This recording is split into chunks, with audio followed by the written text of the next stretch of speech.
Call the Board of Supervisors into session for the Monday, April 18th work session with the county engineer, Anthony Bargett. Anthony. Hey, good morning. Good morning. Okay, just some general informational items for this week. We are starting to kick off the construction season starting this week. So on Old Farley Road and Rockville Road paving project, the culvert replacement subcontractor Stager Construction is planning to start on today. The road will be closed in the culvert replacement areas. The closures are only to occur during the working hours with the road open at night. And we're anticipating about 4 to 5 weeks of culvert replacements and then transitioning to the paving part of the project. And then for the Old Massey Road paving project, River City Paving is planning to start that early May. Again, that'll start with pipe replacements and a box culvert extension for 4 or 5 weeks, and then that'll also move into the paving process. And then for Sundown Road paving project, the prime contractor, Stager Construction, they were going to get going pretty quick here, but there's some utility kind of moves that had to happen and some other things. So they're actually going to hold off until June to let the school get out. Hopefully get a lot of the grading and pavement or pipe replacements done during the summer season when school's all out, and then try to get that thing paved and wrapped up before school gets back into session. And then tomorrow, our big John Deere build grant project is bidding out. It's been a very long process to get to this point, so we're excited to finally get that rolling. Do have some concerns about what the bid prices could potentially be. We have a defined budget based on the build grant for this project. A lot of our projects are seeing quite inflated prices, so we'll just have to kind of wait and see how that turns out.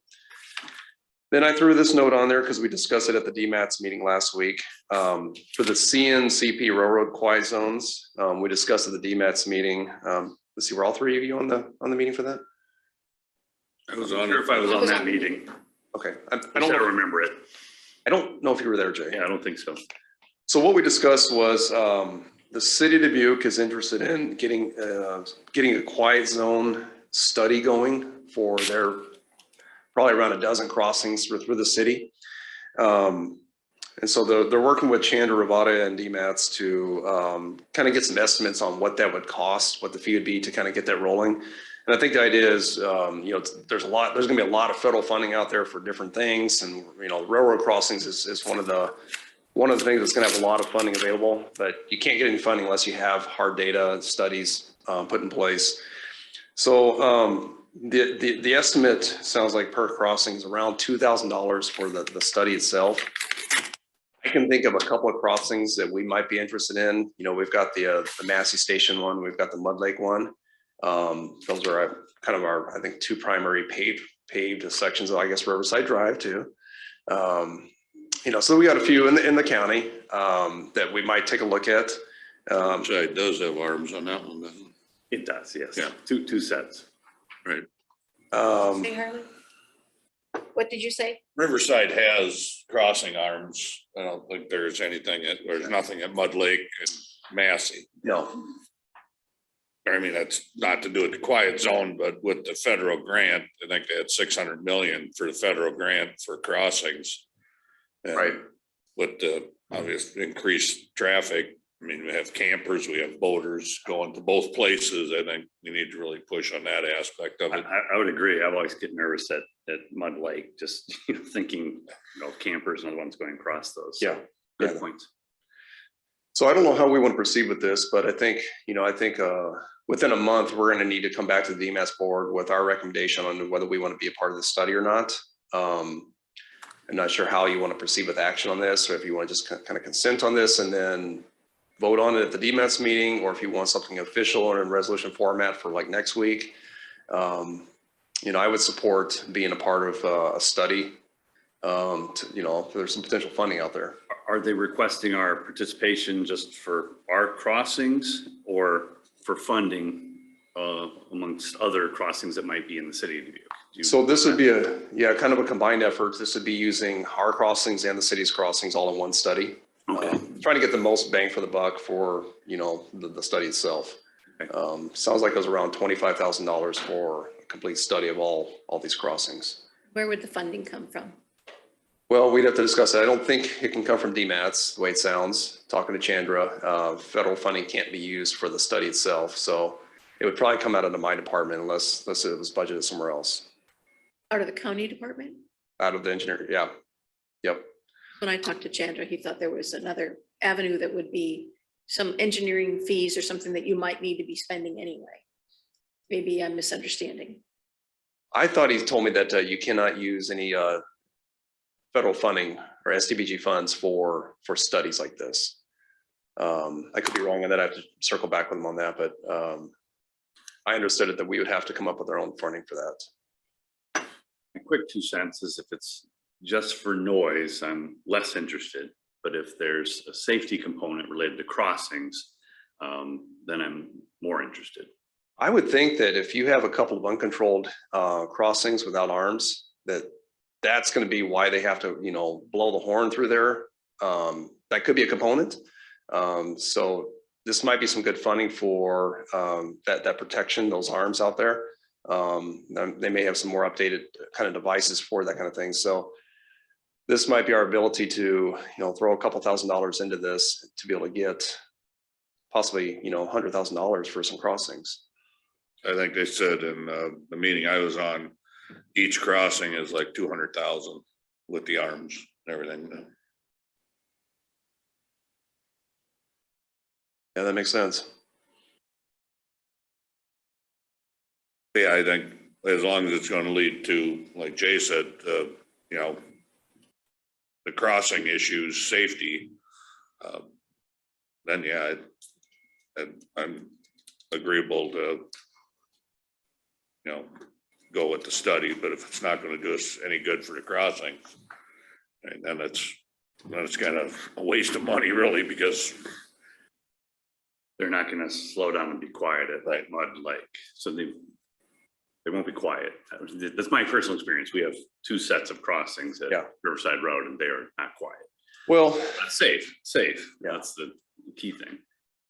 I'm certainly not the expert on railroad crossings, so that's where I'd be interested to see what the consultant might recommend.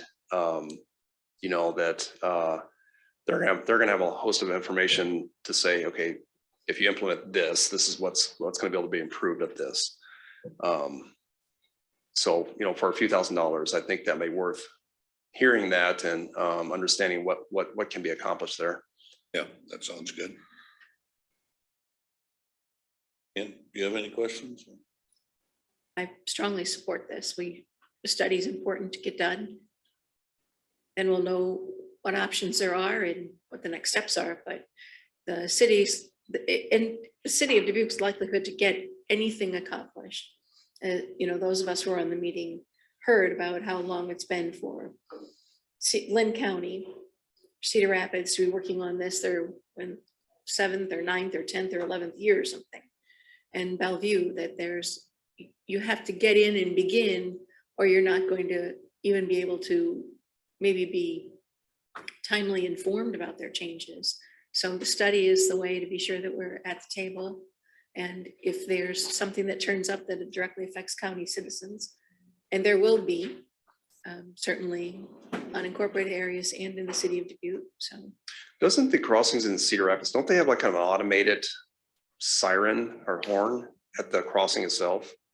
I don't know. It just, I heard that they one said if it took Cedar Rapids that long, you would need to be in originally to be able to, it's going to take a while to get anything done. And I don't know if that took a while just to get in the process of funding. I know there is a DOT railroad crossing program that there is a rail crossing program where you can put in an application to put in crossing arms, and it's worth a couple $100,000, and like only 10% of it is picked up by the county. I think 80% of it is picked up by the state, and the other 10% is picked up by the railroad itself. So there's a program out there for that, but it takes a long time to finally get approved, and then it's a few years after that where it really gets put in effect and gets constructed. So if they're walking through a program like that, they have to continually apply for those funds. And yeah, that could be years and years process. There was a meeting last week, I think, I can't remember. It was on, it was through FRA, I think.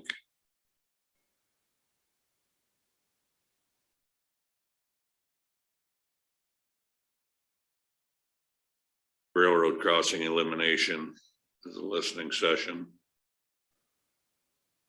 But there's a lot of good information on it. It's just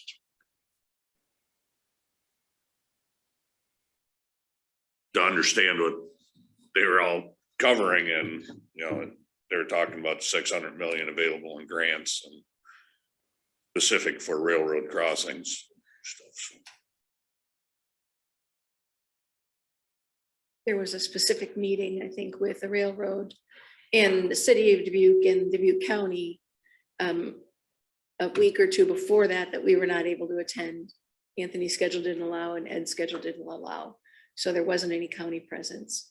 So if we, you know, we'll need to be and we need to be present at that. And I'm happy to be there as well. But if we're going to try to make any change inside Dubuque County, we need to be present. Otherwise, you know, so Chandra said the meeting that you attended, he was like, that's not the one that is going to be able to make change here. There's another series that are smaller participant base. So, and because the city of Dubuque is obviously watching this very, very carefully, I think our role is just to assist and make sure we're looking at it from a countywide perspective. So when that comes up again, just let me know. Yep, will do. Yep. Okay, and I guess my final item here is kind of a unique situation with the recent purchase of Horsfield construction by Bard Materials. Sounds like Bard is looking to sell off or auction off a lot of Horsfield's equipment, and they're lining up the equipment out there at the old Piasta plant there. Sounds like the auction is going to be May 11th. We've kind of drove through the lot to see if there's any pieces we'd be interested in. There is a mini excavator, and there are a couple pickups that could be of use to us, especially nowadays. You can't even hardly get a hold of pickups. I just want to get your thoughts on going after some of this equipment, and then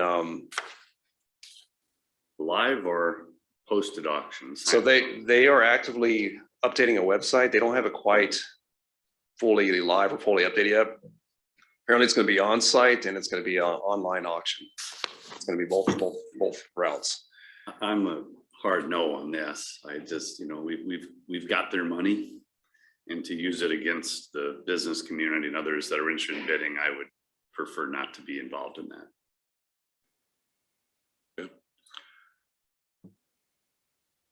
I would be in favor of it. The price is fair, but I'm afraid you're not going to see any fair pricing. Yeah. It's gonna. And I agree to your point, Jay, that I don't want to overpay for something to drive up, you know, because we're using tax dollars to buy something versus somebody using their private dollars. I don't want to bid up somebody on their private dollars. But if something were just left there. Well, if it's left there the next week, then I'm open. So if the auction's done and it's still there, and you can strike a fair price and no one else had the opportunity, then that's different. But the day of the game, and we had this with the Valentine property as well. And I was, you know, adamantly against, if we were going to secure that property, it was going to be before, you know, auction. To bid, to bid against the private sector, I mean, our balance sheet's got $80 million on it. Your budget alone is annually is 15 million. I just don't think it's a fair fight. If you really want it, you get it. Sure. Yeah. So that's my 2 cents. Yeah. I would defer to your judgment, hearing the concerns both ways, but I don't think it has to be left behind. I think it can be that it's an unusually low bid, or somebody else is doing the same thing we are. If it benefits the community at large, you can balance those things. I don't think we should not be present if you'll know that as the tone of the auction begins. Yeah, I was looking at more from the perspective of, you know, like a brand new mini excavator, I don't know, $100,000. And if I could get one for 20, That's a value to the county. But I respect the fact that I don't want to outbid somebody because yes, we have more leverage on them.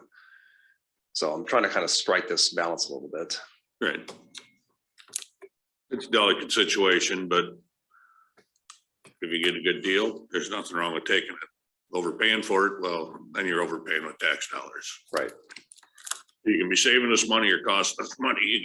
Right. You have to know what they're worth and what it's, what's a good deal, what's not a good deal, so. Well, I just wanted to inform you, it's a little bit of different circumstance because I'd be going there, making the bid, giving the authorization to buy it without you guys, giving me the final approval like we normally do. So it's a little bit different than I'm used to. So I just wanted to fully vet this before I would even approach this. Another reason I wouldn't do it. So now we're circumventing process as well, purchasing process in addition to bidding against the private sector. I mean, if it's available after the auction, I'm open.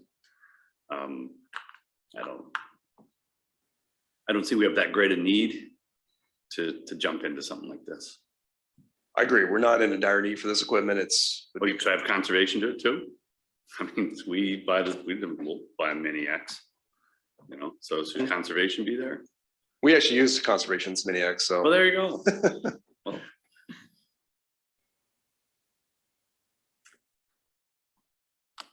Any further in? I think if you can, I trust your judgment. Obviously, you run a department, you run it very well. I trust your judgment. okay, I think it's a good deal. are we allowing him then, what's our normal purchasing process? Is 25 grand or 50 grand? What discretionary do you have? Well, typically, I always, anything new, I go through the bid process. Yeah, departments have. This is the auditor, under $50,000, he has discretion to purchase, given he procures 3 quotes, given that this is an estimate or that this is an auction. And we stay under the $50,000 rule, that would fall well within the procurement policy. So he wouldn't be running afoul of anything. So under 50,000. Okay, thank you.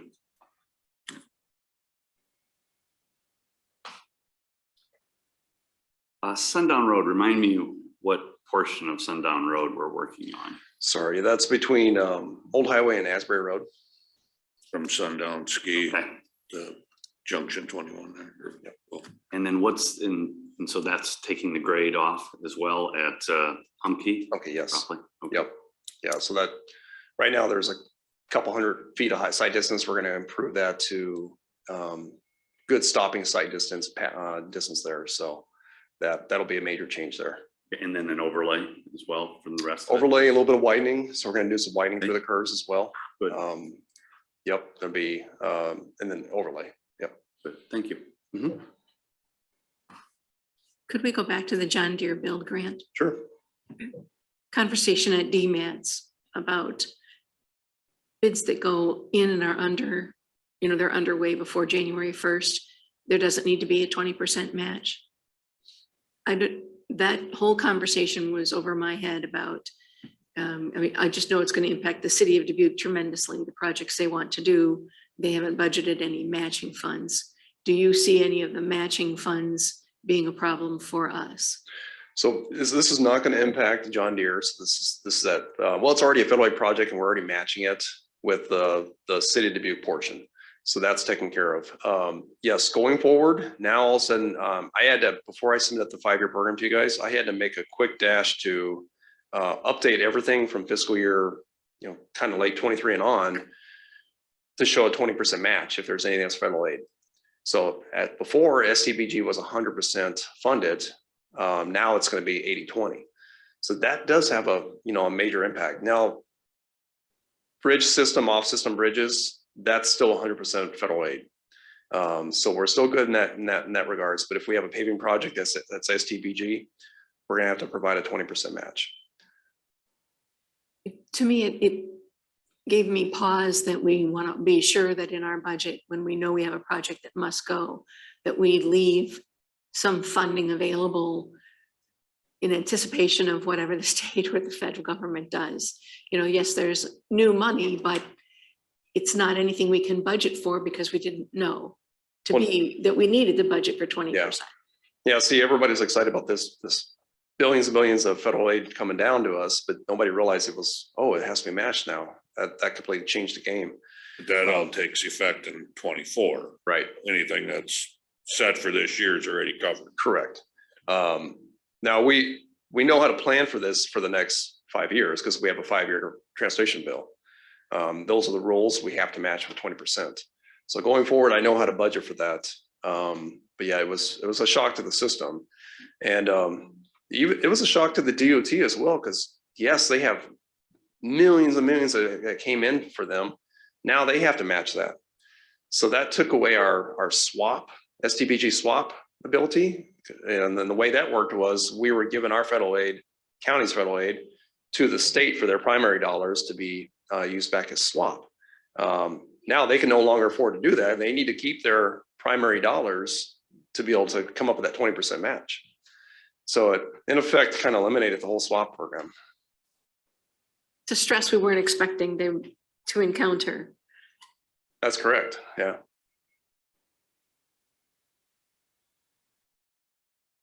Yeah. So going forward, we will definitely keep that in mind. I'm going to be very interested to see what the bids are today on these projects I have coming in, and I have one more coming in next Monday. I can tell you we're quite a bit over estimate already for what's budgeted this year. I'm going to compare that to cash flow. Cash flow is what I'm really concerned about, or what I'm going to be looking at. I could tell you from what I've seen so far this year, it's going to have a domino effect into next year. It's going to cut out some projects. If we keep on this price trend, we're going to severely cut into projects the next couple of years. And that's very disappointing. Yeah. But that's out of your control. You can't do anything about that. Everybody's seen the 20 to 30% increase on what they anticipated. Whether it's asphalt or concrete, steel, it's all up right now. Is the local option sales tax captured by the state? Is that done for the year? Do we know? Or is that still being kicked around?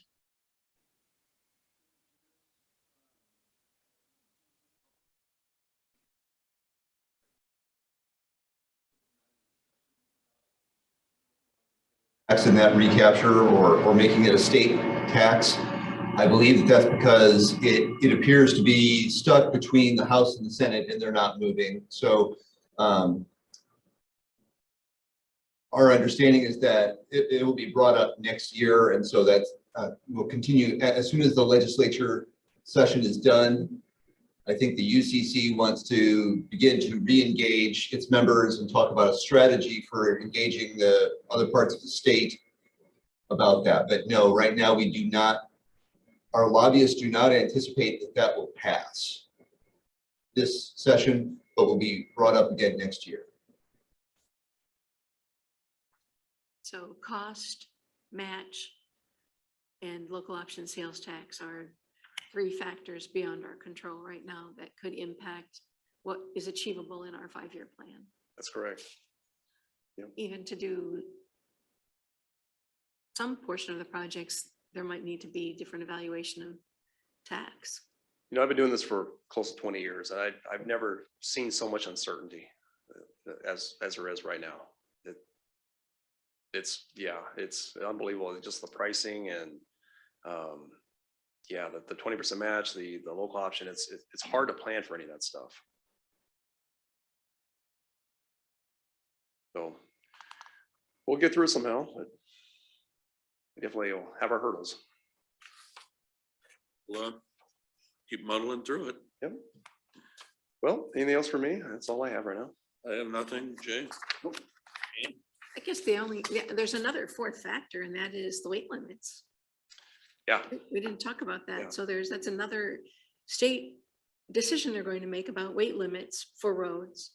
Did it sound like that was kind of stuck to it, or? It appears that I emailed you my notes, such as they were from Friday morning. It appears that it is being reevaluated, and there's some different changes to how they're planning that. So I'm not sure that they know what's going to happen with that, but the session is closing down. I think the stance, again, just like the local option sales tax, If it does not pass now, I think Dan Zumba, Senator Zumba and Representative Hine expect that all the county engineers and all the counties will figure this out so that there is a program ready to go for next year. So If the county, one to have them now, the county would have to say so as to what roads could be used and what roads wouldn't. So there'd be a lot of embargoed roads that they're very likely could, and because that there is no statewide inventory of those, so I don't think the legislature knows exactly what that would mean yet. And so I think that was one of their concerns. So if it does move forward, there were still some looseness in the legislation that they didn't even know what it would actually mean or do. Thank you. No more, I guess. Thank you, Anthony. Thank you. Appreciate the update. Motion to recess till 9 o'clock. Second. Motion to second to recess until 9. All in favor signify by aye. Aye. Aye. We are in recess until 9.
We call the Board of Supervisors back into session for the Monday, April 18th board meeting.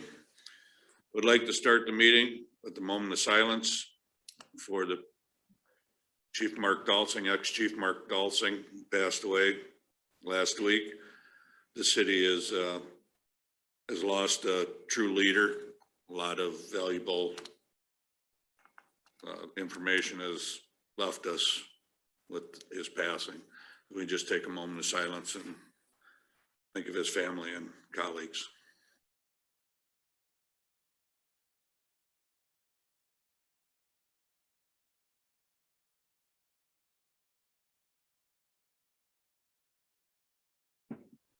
Okay, we'll start the meeting with public comments. At this time, anyone may address the board on matters of which are on the agenda. Please go to the podium, state your name and home address. Individuals wishing to comment on a public hearing will be given the opportunity during that respective hearing. Individual remarks are limited to 3 minutes. Do we have anyone in chambers wishing to speak to the board? Seeing no one in chambers, do we have anyone on Zoom? We do not. Okay, moving forward, we'll go to proclamations. We have a Soil and Water Stewardship Week proclamation. Whereas healthy, fertile soil and clean water is the lifeblood of nutrition and sustenance throughout the world, and soil conservation is a benefit to everyone. And whereas effective conservation practices ensure soil, water, animals, plants, and air can provide a rich standard of living. And whereas our survival and continued production and access to quality food and water depends upon the robust management of diverse natural resources nationwide. And whereas stewardship calls upon every individual to help conserve these precious resources to ensure their prosperity for generations to come. Now, therefore, the Dubuque County Board of Supervisors hereby proclaim the week of April 24th through May 1st, 2022 as Soil and Water Stewardship Week. Proclamation adopted this 18th day of April, 2022. I will make a motion to approve the proclamation. Second. We have a motion and a second to approve the proclamation. All in favor signify by aye. Aye. Aye. I believe Mike is here to accept the proclamation. You have a few words, Mike?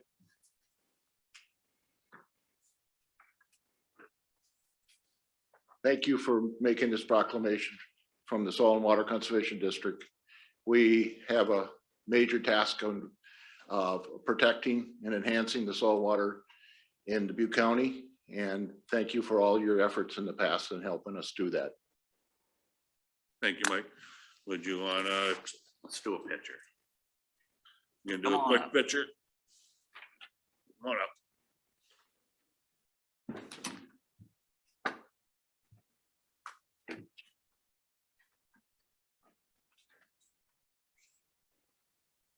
Right in the middle.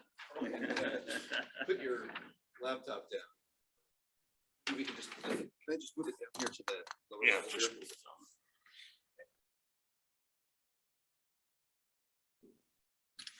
Thanks for being here.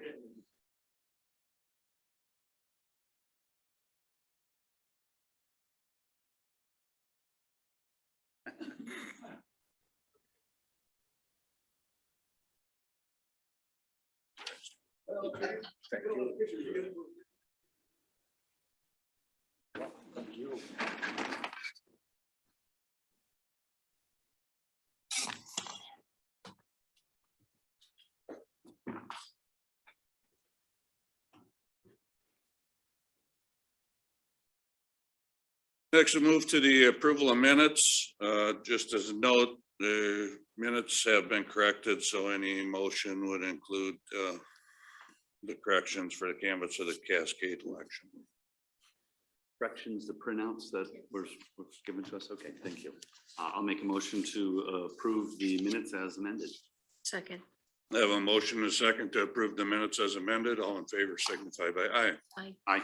Aye. Go to consent items. We have Sacred Heart Church Special Class C liquor license 5-day, Dubuque County Firefighters Association Special Class C liquor license 5 days, and Thunder Hills Country Club fireworks permit. If there's no discussion, they can all be, Move approval. And I will second that. have a motion and a second to approve the consent items. All in favor signify by aye. Aye. Aye. Next, we have procurement procedures, receipt of quotes for bridge replacement on Chesterman Road. Project L-B 23 parentheses 5-73-31. Kevin. We have 4 total bids. First bid is from Jim Schrader.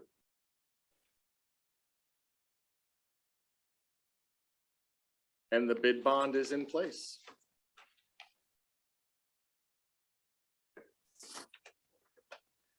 The bid amount is $126,201.05. That's $126,201.05.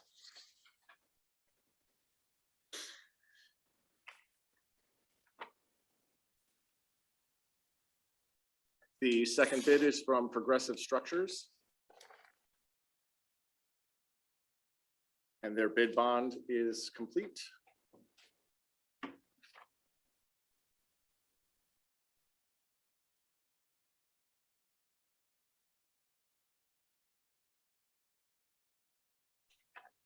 And that bid amount is $129,317.75. That's $129,317.75.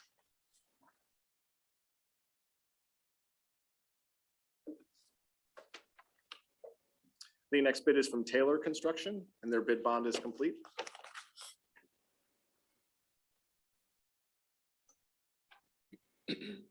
That bid amount is $127,771.78. That's $127,771.78.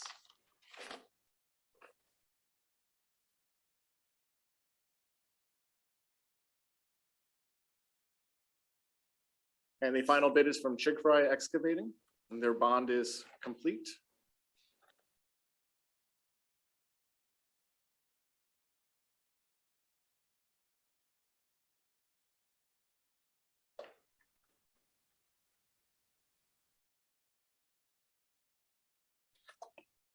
And that bid amount is $118,740.58.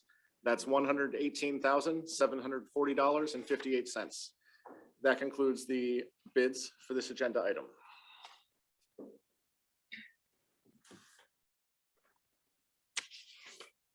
I'll make a motion to receive the bids and refer those to the county engineer for his review and recommendation. Second.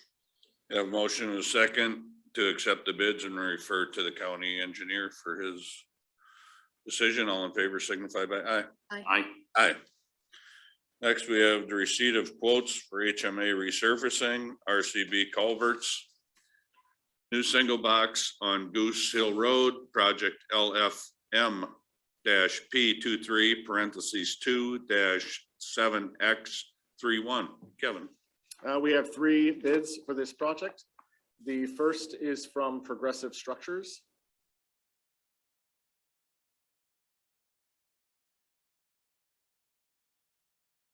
And their bid bond is complete.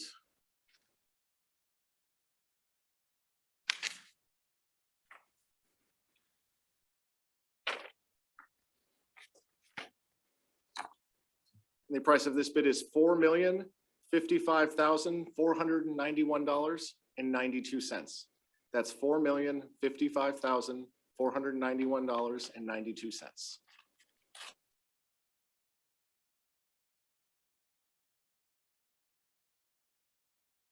The second bid is from Top Grade Excavating.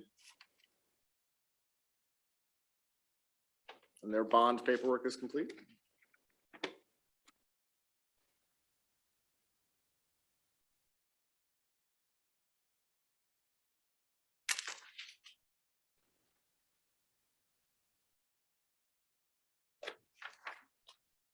And that bid amount is $4,107,269.74.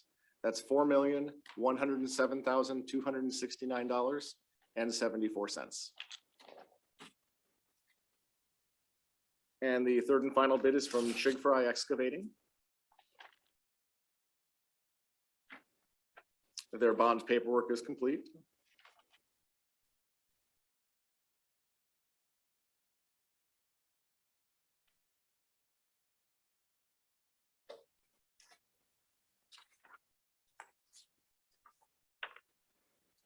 And that bid amount is $4,085,121.01. That's $4,085,121.01.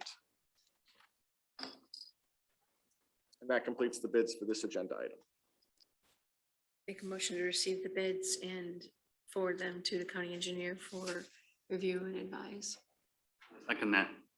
Have a motion and a second to accept the bids and forward to the county engineer. All in favor signify by aye. Aye. Aye. Next, we have the receipt of quotes. RCB culverts, new single box HMA resurfacing on Thunder Road, project LOST -23 parentheses 2-73-31. Good morning again. We have 5 bids for this project. First one is PIRC Tobin Construction.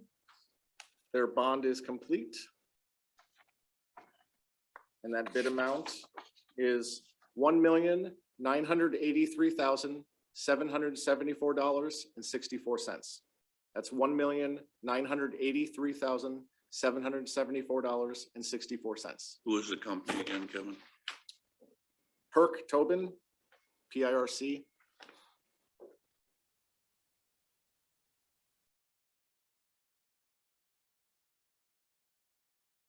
They're out of Alburnett, Iowa. The second bid is from Progressive Structures. Their bond work is complete.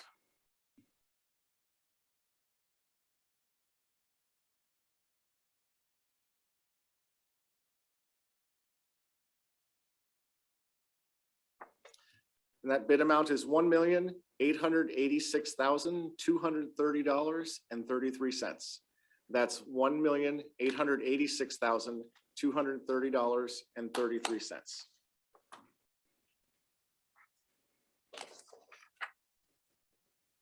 The third bid is from Stager Construction.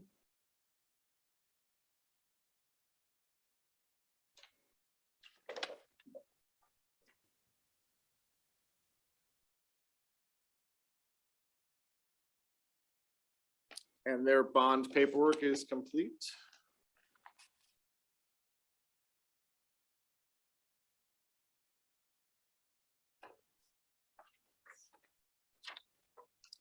And the bid amount is $1,844,360.47. It's $1,844,360.47.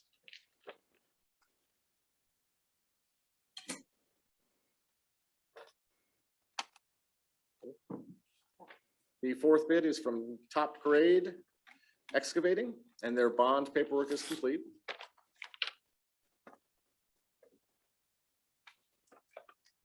And the bid amount is $1,936,113.96. That's $1,936,113.96. And the final bid this morning is from Chigfry Excavating. Their bond paperwork is complete.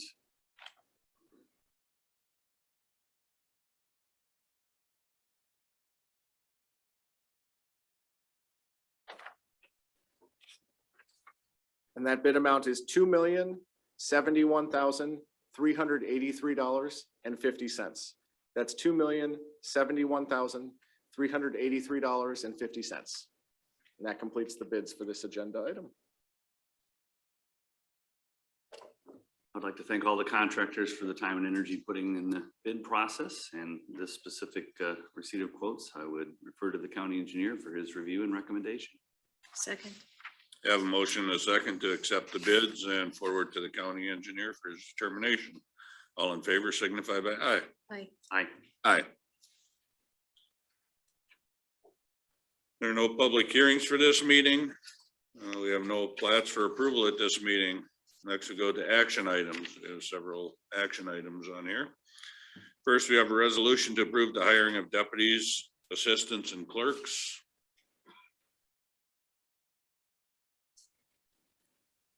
Any questions on any of that? Discussion. Motion to approve. And I will second that. Have a motion and a second to approve the resolution for the hiring of deputies, assistants, and clerks. All in favor signify by aye. Aye. Aye. Next, we have a resolution to approve Bud Road roadway improvement 28E sharing agreement with the city of Asbury. Is Anthony here yet, or do you want to just give some context on that, Anthony? So the city of Asbury approached me about this stretch of Hidden Meadows Road and a little portion of Bud Road that they're responsible for, that they're planning on doing a paving project this year. And so they requested if we wanted to be a cost share. Well, there's one stretch of Bud Road that comes right off Asbury that's 100% ours, and then it turns at Hidden Meadows and it's 50-50 split between us and Asbury. So they just asked if we wanted to be a part of this cost sharing project, that we would just simply reimburse for their expense with the designing and construction itself. So I think it's a good idea to be a partner in this project, just get this road completed and out of the way. It's in rough shape and probably not something I would get to for a while with a project in that area. So that's about it. All right, thank you. Has the county attorney seen the 28E? Yes, yes. Thank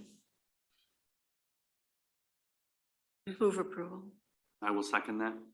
Have a motion and a second to approve the Bud Road improvement 2080 with the city of Asbury. All in favor signify by aye. Aye. Aye. Aye. Next, we have a resolution to approve the allocation of project funds for Clark University from the county's ARP SLFRF allocation. We've had discussion on this and nearly all the applicants in the past, and I will make a motion to approve this resolution related to Clark University funding. Second. Have a motion and a second to approve the ARP funds for Clark University. All in favor signify by aye. Aye. Aye. Aye. Next, you have a resolution to approve the allocation of project funds for the Community Foundation of Greater Dubuque from the county's ARP funds. I have a question about this, and it relates to several of the resolutions. The resolutions don't detail the frequency of the payment or the nature of what we're funding.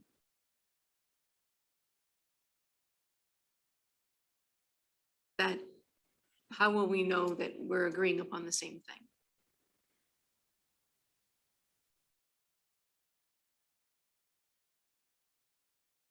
The contract that you'll be presented with will detail all of that.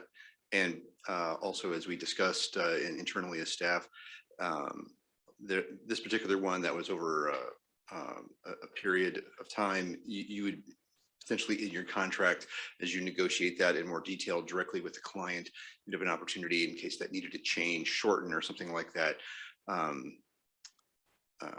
We just left the allocation of those funds in the resolution somewhat more plain. But you will get a contract on this that will spell that out in more detail as we work with the client agency on more particulars. That will happen, and you'll be presented with that for approval in your own negotiations shortly.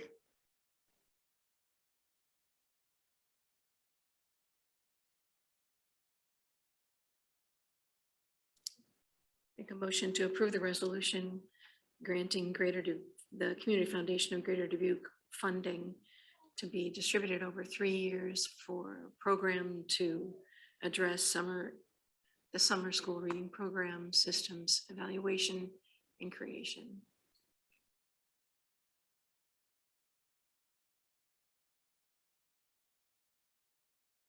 I will second that. Have a motion and a second to approve the resolution for the ARP funds for the Community Foundation of Greater Dubuque. All in favor signify by aye. Aye. Aye. Aye. Next, we have a resolution to approve the allocation of project funds for the Dubuque County Fair Association from the county's ARP funds. Move approval. I will second that. I have a motion and a second to approve the ARP allocation. All in favor signify by aye. Aye. Aye. Aye. Next is resolution to approve the allocation of project funds for Dubuque County firefighters from the county ARP allocation. Discussion on that, or I will second that. we have a motion and a second to approve the allocation for the county firefighters. All in favor signify by aye. Aye. Aye. Aye. Next, we have a resolution to approve the allocation of project funds for the Dubuque Visiting Nurse Association from the county ARP allocation. Make a motion to approve. Second. Have a motion and a second to approve the resolution for the project funds for the Visiting Nurse Association. All in favor signify by aye. Aye. Aye. Aye. Next, we have a resolution to approve the allocation of project funds for the Finley Hospital from the county's ARP allocation. Make a motion to approve. I will second. All in favor signify by aye. Aye. Aye. All opposed? Nay. Next, we have a resolution to approve the allocation of project funds for the Mercy One Dubuque Foundation from the county's ARP allocation. I will make a motion to approve. Second with discussion. I have a motion, a second for discussion. Go ahead. This is listed again as a brain health project, but it isn't. We determined this wasn't in any way related to brain health, but on the paperwork, it continues to state that it's brain health related. So that's concerning to me. Even though obviously I'm not sure how the resolution reads, but it's not for brain health. Right, that's correct. The name of the name of their application, that's simply the name of their application. So you are correct. Those scope of services and what's going to happen with those resources in more detail will be in the contract that if you approve this, that will be in the contract of what the resources are directly for. This is simply the name of the project that they submitted that has rolled over from their brain health application into this pod. I think another comment that, so there are a few nuances here, and this would be one of them where the portal that they came into and the funding that was open a few months back was for Fund 10 projects. And so that's where that would have originated. But I think if we look back at the checkpoints that we've gone through, there was the original application, there was their individual presentation that they're here, not just Mercy, but all of the awardees today. There was discussion from the board that was all recorded and wonderful note taking by Mary Hobble and others. You have the resolution in front of us, and then finally we'll have a contract. So I think there's a real good opportunity that we'll be able to capture the essence of the project through one or all of those individual gates. Any further discussion? We have a motion and a second to approve the allocation to Mercy One. All in favor signify by aye. Aye. Aye. You and I. I voted aye, yes. Sorry, didn't hear you at the same time, I guess. I have a resolution to approve the allocation of project funds for the Northeast Iowa Area Agency on Aging from the ARP funds. And that's the same issue. The nuances are not disclosed in any of this. So these are just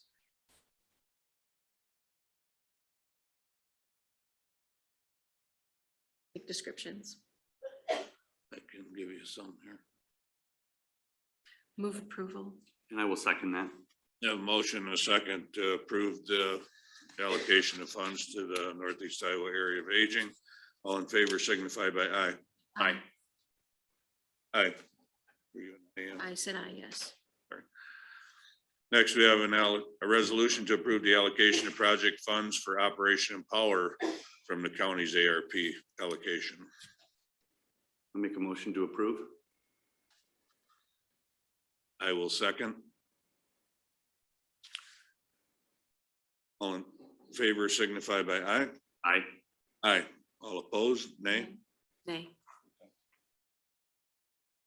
Next, we have a resolution to approve the allocation of project funds for the Salvation Army of Dubuque from the county ARP allocation. I will make a motion to approve. Second. Have a motion and a second to approve the allocation of funds to the Salvation Army. All in favor signify by aye. Aye. Aye. I am, sorry. Yes, I said aye. Next, we have a resolution to approve the allocation of project funds for St. Patrick's Catholic Church from the county's ARP funds. And Move approval. And I will second that. have a motion and a second to approve the allocation to St. Patrick's Church. All in favor signify by aye. Aye. Aye. Aye. Next, we have a resolution to approve the allocation of project funds for the Dubuque Food Pantry from the county's ARP allocation. Move approval. And I will second that. Have a motion and a second to approve the allocation for the Dubuque Food Pantry. All in favor signify by aye. Aye. Aye. Aye. Next, we have a resolution to approve the allocation of project funds for Hillcrest Family Services from the county's ARP allocation. Make a motion to approve. I will second. Discussion. Discussion. Did my peers see the email exchange with Mahinchin? Did you understand that? I did. Some of the questions I had regarding that is the East Central region partially funded this out of the Fund 10 balance. And then we decided to do a survey. To me, that's kind of putting the cart ahead of the horse. Maybe we should have did the survey before we spent money on it.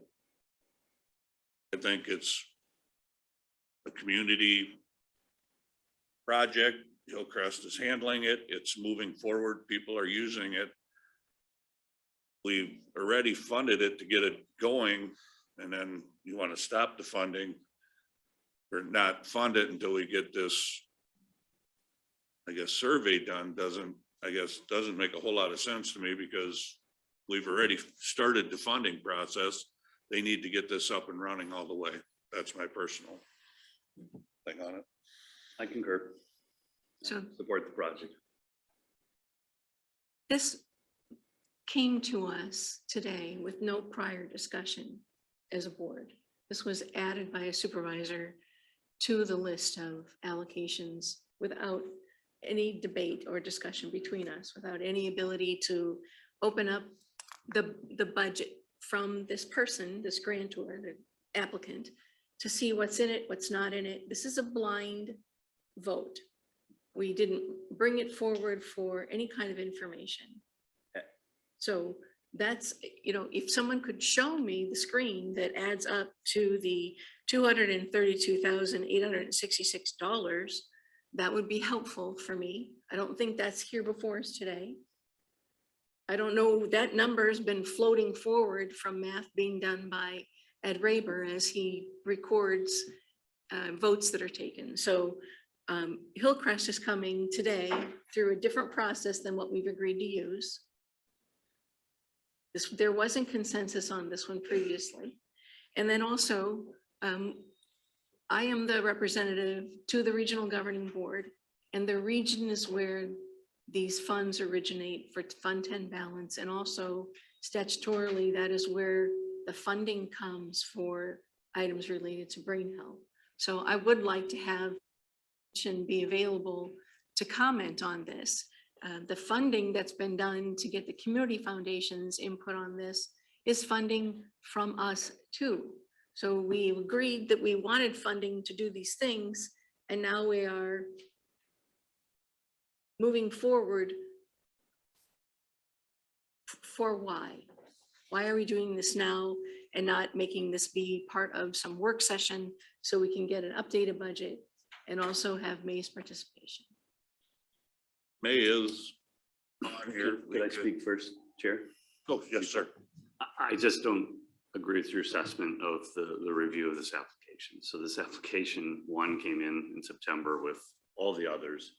We related to Hillcrest and the Access Me Care platform. That has been ongoing discussions for multiple years. So to say this is blind, at least my ears have been open because and I have seen with my own eyes over the last 2 years, representatives from Hillcrest talk about Access Me Care and their other services no less than 3 times, if not 4. They've been here twice just in the last couple of weeks. And so, yes, I did request this to go on. It was excluded. So if you look at all of the health areas, this one was excluded. And I thought that was just not, fair and equitable. And they should at least have their moment to have their resolution decided by the board. I believe all 3 of us have been over to Hillcrest. I believe all 3 of us have actually seen the interface and the scoreboard and the scorecard and the interface and the results of Access Me Care. I think we've had discussions, and May Hinchin's been right there at the podium, and you've asked them about Ask Me Care. So we've had discussion, and you may not agree with the decision to fund this. That's a supervisor's decision.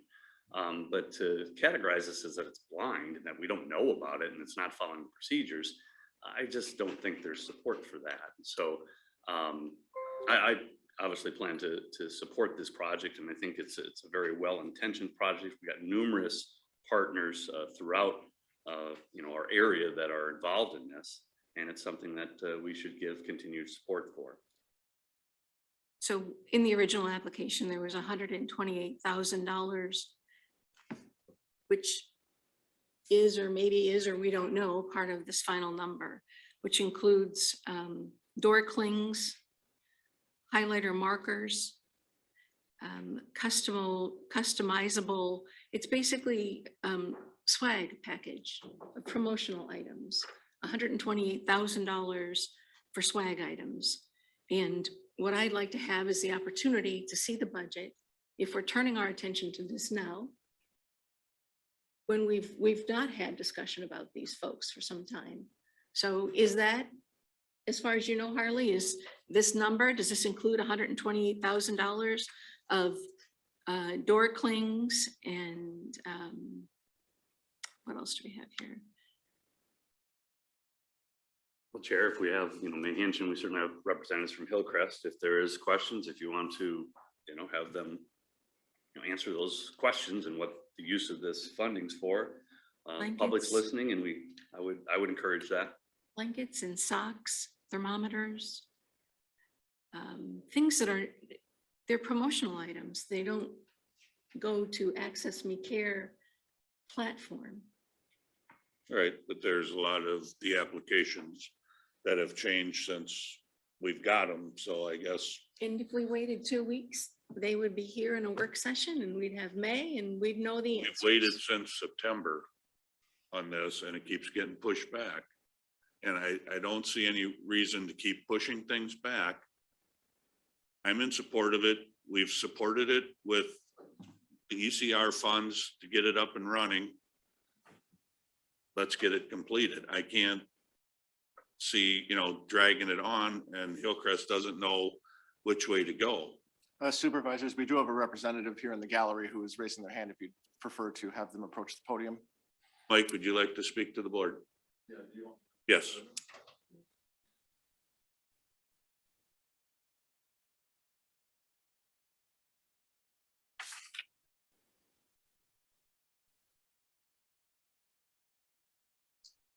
I don't, just in responding to what I'm hearing, I don't have the, Introduce yourself. Please Yeah, I'm identify sorry. yourself. yeah, I'm Mike Fidgen. I'm the president of Hillcrest at 2005 Asbury Road. This is John Bellini. He's the chief business development officer.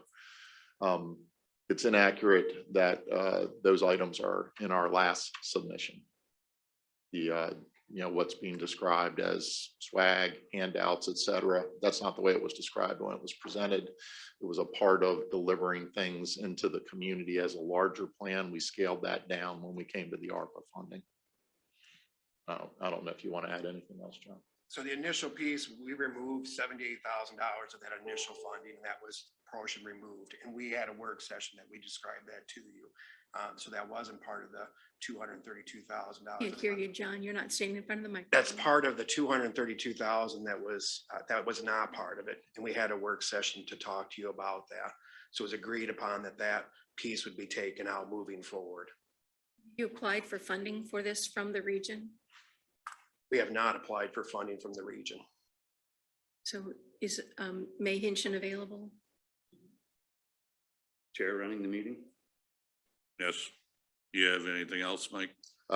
We did not apply for funding to the region because May indicated that she had spent enough on technology and wasn't inclined to spend more on technology.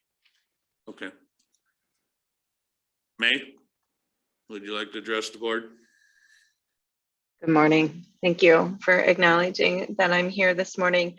As I've explained to you, members of the Board of Supervisors, and to Hillcrest, it's not that we're not interested in investing in technology. That's not it at all.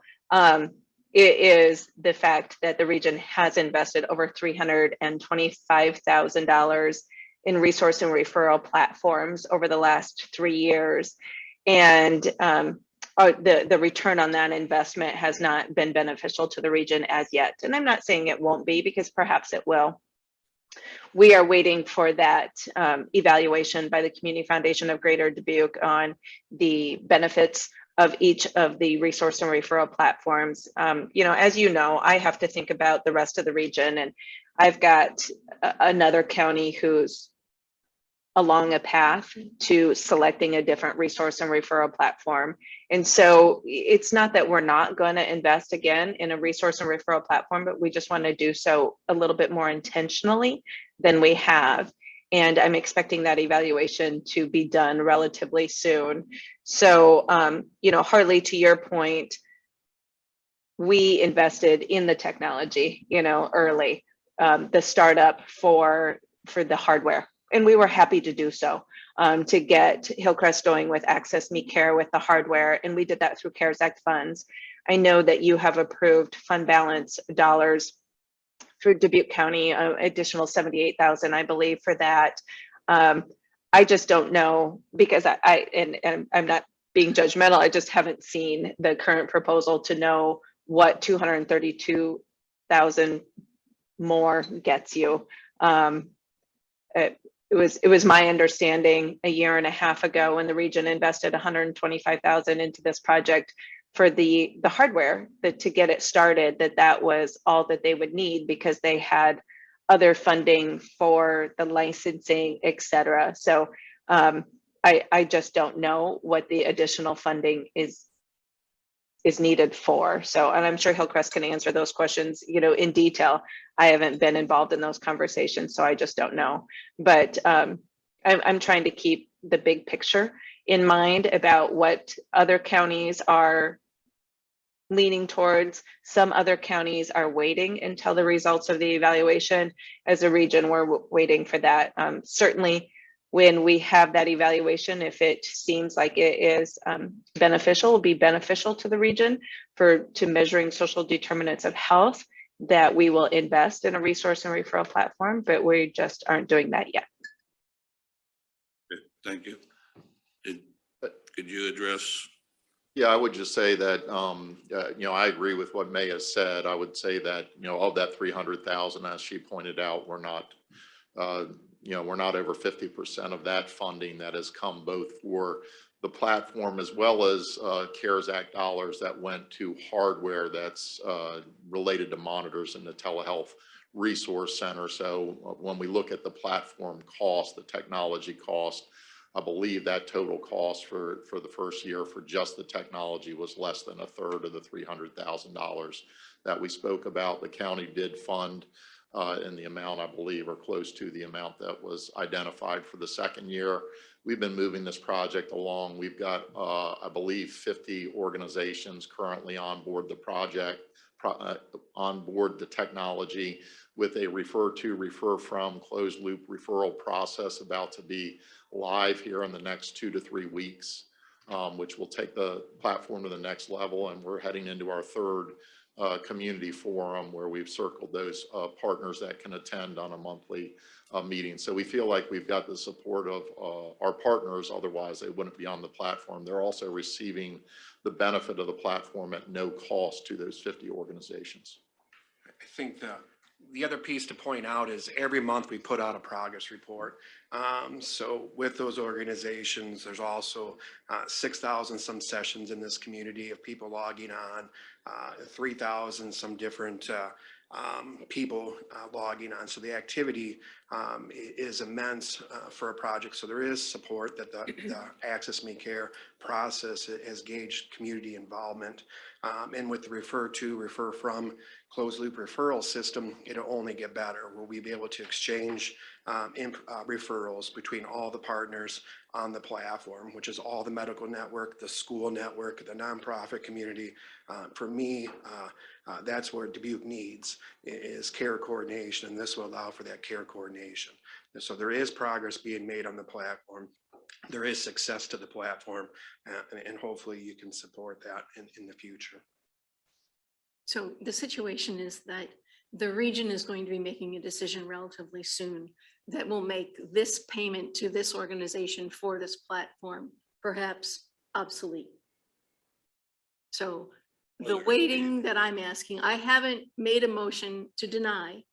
I have asked, you, my colleagues, have sent me to the region, and for 3.5 years, I have been the Dubuque County Supervisor doing exceptional work at the region.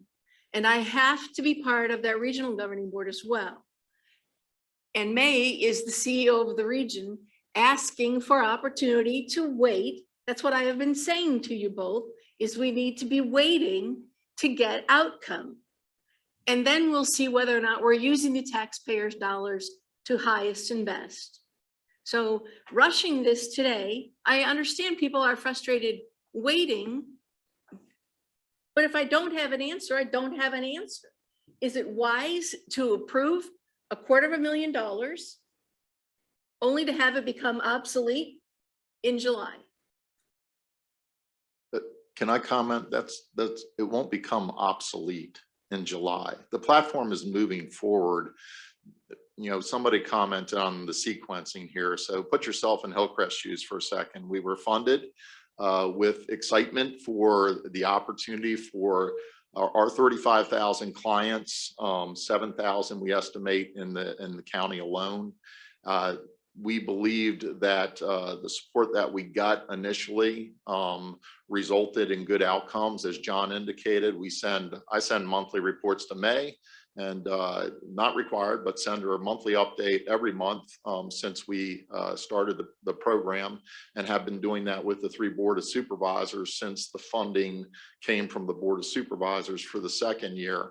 It will not go, you know, the platform itself, my understanding, what I'm not clear on a comment that was just made, is the study, as I understand it, of platforms is not to pick one.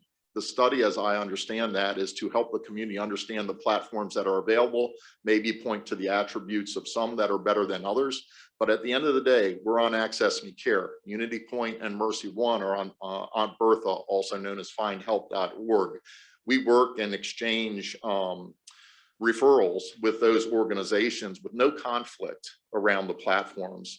I've likened this decision about platforms to be comparable to choosing Gmail versus Yahoo versus AOL, or a search engine, right? Organizations are going to use what organizations are going to use. The Community Foundation study may come back and say, this is the best one, but I don't know that it's going to necessarily cause Unity Point, Mercy, or Hillcrest to abandon their work and join the one that is identified as the best one through the Community Foundation study. Is there some harm to you to wait until there is clarity? We're here like everybody else asking for funds that are available.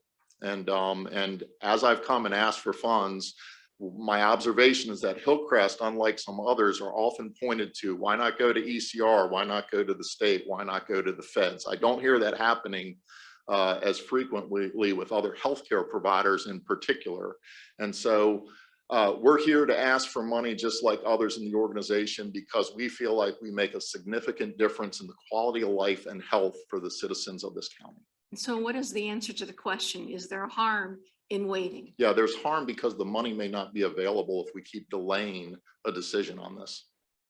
Are you delaying a decision? No, I feel like we're stuck here at our request in front of the Board of Supervisors. Right, because there's another process that's playing out as A well, process that started after we started our project. So in which you have never applied for funding for this from the region. I've sent May our proposals as a result of the confusion around whether money was going back to the state from the ECR or not. So it's not that that hasn't been put in front. It's not that we haven't asked. It's that, as you heard May say, she doesn't see the technology return on investment to make at this point in time based on $300,000. She's not saying that specifically about Hillcrest. I understand that there were other platforms that were tried and failed. We're not failing. I'm voting no. From my vantage point, I mean, you had me at thousands of clients. And so, I knew that, but, Hillcrest has been here for numerous years. They've been a valuable service provider in this sector. And if you are helping thousands of clients and you've got a partnership and you've got thousands of sessions and use of this product, that was evidence to me that it has momentum, traction, and benefit. Yeah, I don't know why you're the only one put on the stand today and everyone else was approved, but I'm happy you're here. I'm very pleased with your answers and I fully plan to support this project. Just a question, Mike. The money you're asking for is to finish building out the platform, right? Yeah, it includes building out the platform, moving the refer to from, as well as process mapping the flow. It connects into our access hub. And I think this was in a former work session that you, Harley, commented that the support of this platform is the Board of Supervisors support of our county access hub, also known as a New Day walk-in center. So there's a technology component of this, as well as there were when we had the work session process mapping that have to do with centralized scheduling, workflows within the 27 programs that comprise Hillcrest service offerings, as well as those that go back and forth between Mercy One, Unity Point, food pantries, local churches, etc. Okay. Thank you. The other issue we have here is that this is a brain health component. We have spent our fund balance dollars, and the question is whether we have the ability to spend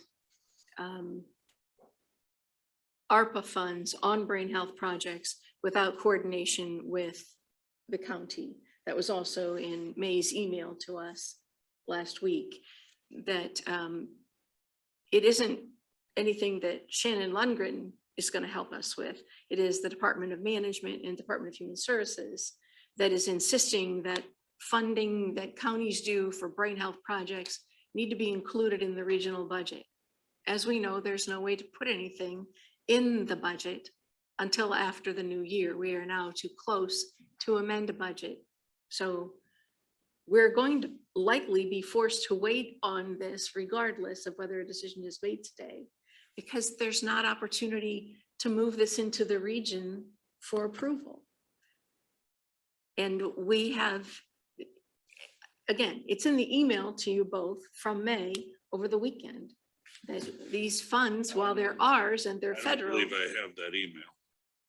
Well, it was over the weekend, meaning we were closed Friday. Let's see, I asked Ed to send it out. Still don't believe I have an email regarding that. Wednesday, the 13th, maybe late in the day. Is that when you sent it, Ed?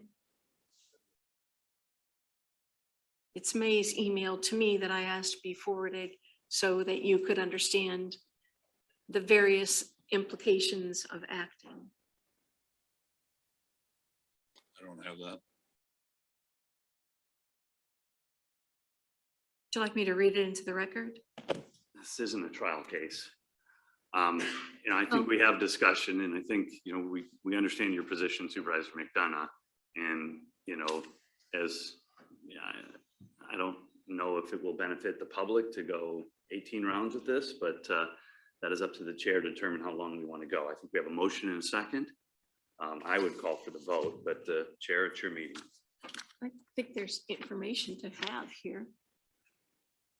I still believe in Hillcrest and doing the right thing. The ECR partially funded this to get it up and running. They've been expanding, and we've funded the Access Hub. We're working towards all this, and I think we have to keep moving in the right direction. We do have a motion and a second, and I will call for the vote to approve the resolution for the Hillcrest Family Services funding. All in favor signify by aye. Aye. Aye. All opposed, nay. Nay. So in final comment, my colleagues have taken a vote ignoring information from the CEO of the region. I think it's time when we give ourselves positions next year, one of you needs to go to the region because you understand it so much better. And And be that. I did not get that email. I asked help Ed it if you're Raver on to the send board. that directly. To be clear, the email was sent out Wednesday. Ed did send it out. It was sent to Dawn, myself, Samantha Cloft, and the Board of Supervisors. So Ed did send the email out. You called the question and I asked, I could easily have read the 10 sentences. I would move forward. I think the vote has been taken. The issue is resolved.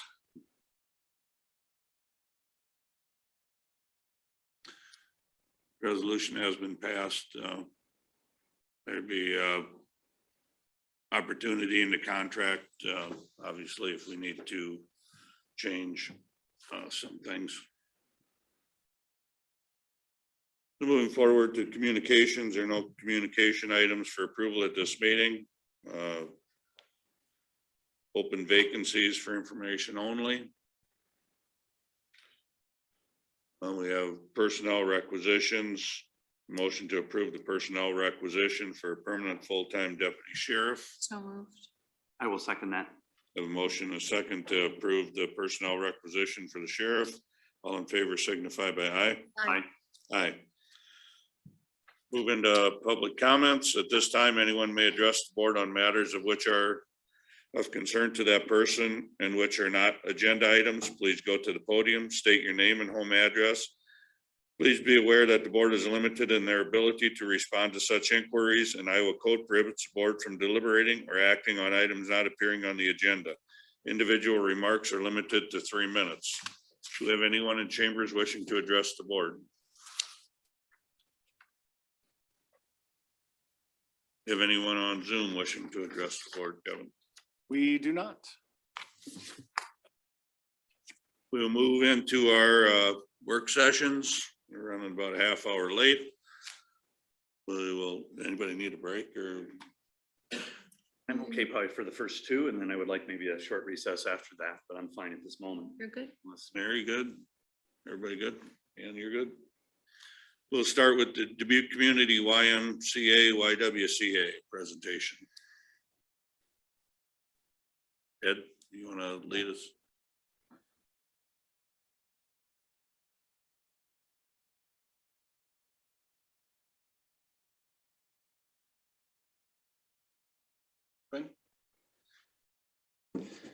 I'm Tony Calabrese, the CEO of the Dubuque YMCA at 35 North Booth Street. I'm Emily McCready. I'm a board member for the Dubuque Community YMCA, YWCA. But the most important piece is that she's a mom of a camper as well. So we are asking you for an opportunity to help fund the road out at our camp, which supplies opportunities for kids to go to camp, but also people that come from throughout the region. We have people that come from 23 different states to participate in our zip line at camp. And as you'll see in a little bit, we also have opportunities to grow and expand the camp for regional opportunities. Next slide, please. This gives you an idea of, again, the road that comes in from off of Kennedy Road into camp. It's all gravel today, and you'll get to see some of the pictures if you haven't been there before. Next slide. This gives you some indications of a lot of erosion that's occurring and runoff, and you can just keep flipping through. There's a couple of them where the road just completely erodes, and what we're having is all this washout, and every year we actually repair this about 3 times. If it rains 2 or 3 inches or more, a really hard rain, the road just basically washes away. So we really need to put a lot of effort into grading, proper grading and mitigation of this runoff because of the environment that we're in. One more. Again, you can see various cases where the road, either the gravel road and or some of the dirt roads that just completely wash out. Next slide. You can keep going, Kevin. There we go.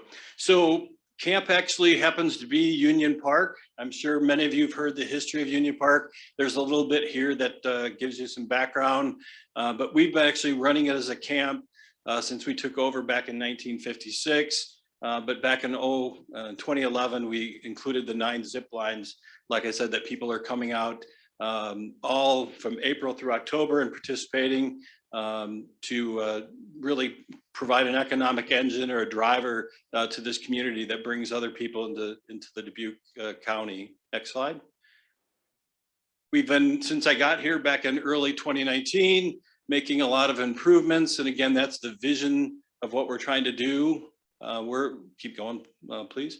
We're looking to create an opportunity. This just gives you some pictures of those things. You can keep going, investing money into this. So eventually what we're after is creating more of a destination point for other activities. So as I said, the investments that we're making is to open this up to the public. So this is part of the pool that we have today that's over 60 years old. The pool itself, one of our visions and the goals is to replace this pool with a family fun pool that would be open to the public. We believe that this is a great place. There's 100 acres here. We believe this would be a great place for people that live on the north side or anywhere, any part of the region to come. And we'd like to build this pool into the future that the community can participate in as well. If we're going to start creating more traffic that's coming into camp, we're going to need a better road and a system that eliminates all that drainage issues that we're having. Next slide. Again, we have a bunch of children that are coming in for our camp. Next slide. And the zip line as well annually. You can see some of those numbers. We're collaborating with a bunch of different groups. Our current collaboration was going to be with the Arboretum, the Butler family. We're looking to create a children's garden on the on the southwest side of our property. We make sure that everybody has an opportunity to come to camp. It doesn't matter what group organization that you're with. Everybody deserves that chance to get away from the screens, get out into education in the outdoors and learn about what we have in this community. Next slide. As I mentioned, we're looking to replace the pool. We're also looking to renovate the lodge, the Wallert Lodge. We're looking to create family cabins so that people can again come out there and camp together as a family. And then we want to open up all the trail system so that people can go out there and hike and learn about the history. If you're out at camp, you can actually see where the Mammoth Theater used to be. It was actually the first indoor theater, and we have a storyboard there talking about the history. And so we're trying to really expand upon that and create opportunities for people to see Union Park, what it looked like back in the day, but at the same time, get outside, exercise, feel good, and make this part of the community and open it up. You know, we're only using it about 5 months of the year. I'd like to open it up year round so that people can go out there and take full advantage of what's going on with the system that we have related to hiking and those sorts of things. It's just a great place to get out and get some fresh air and hike and those sorts of things. The last, this is the budget that we had sent. Since we sent September, the budget we provided was $127,000. We were asking for 78% of the funding.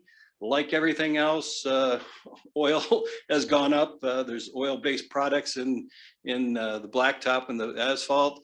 It's gone up almost 13% since September. So this is the new cost. I just got this last week from the paving company. So I think this is a good project to help eliminate a lot of the runoff and the erosion and things that occur.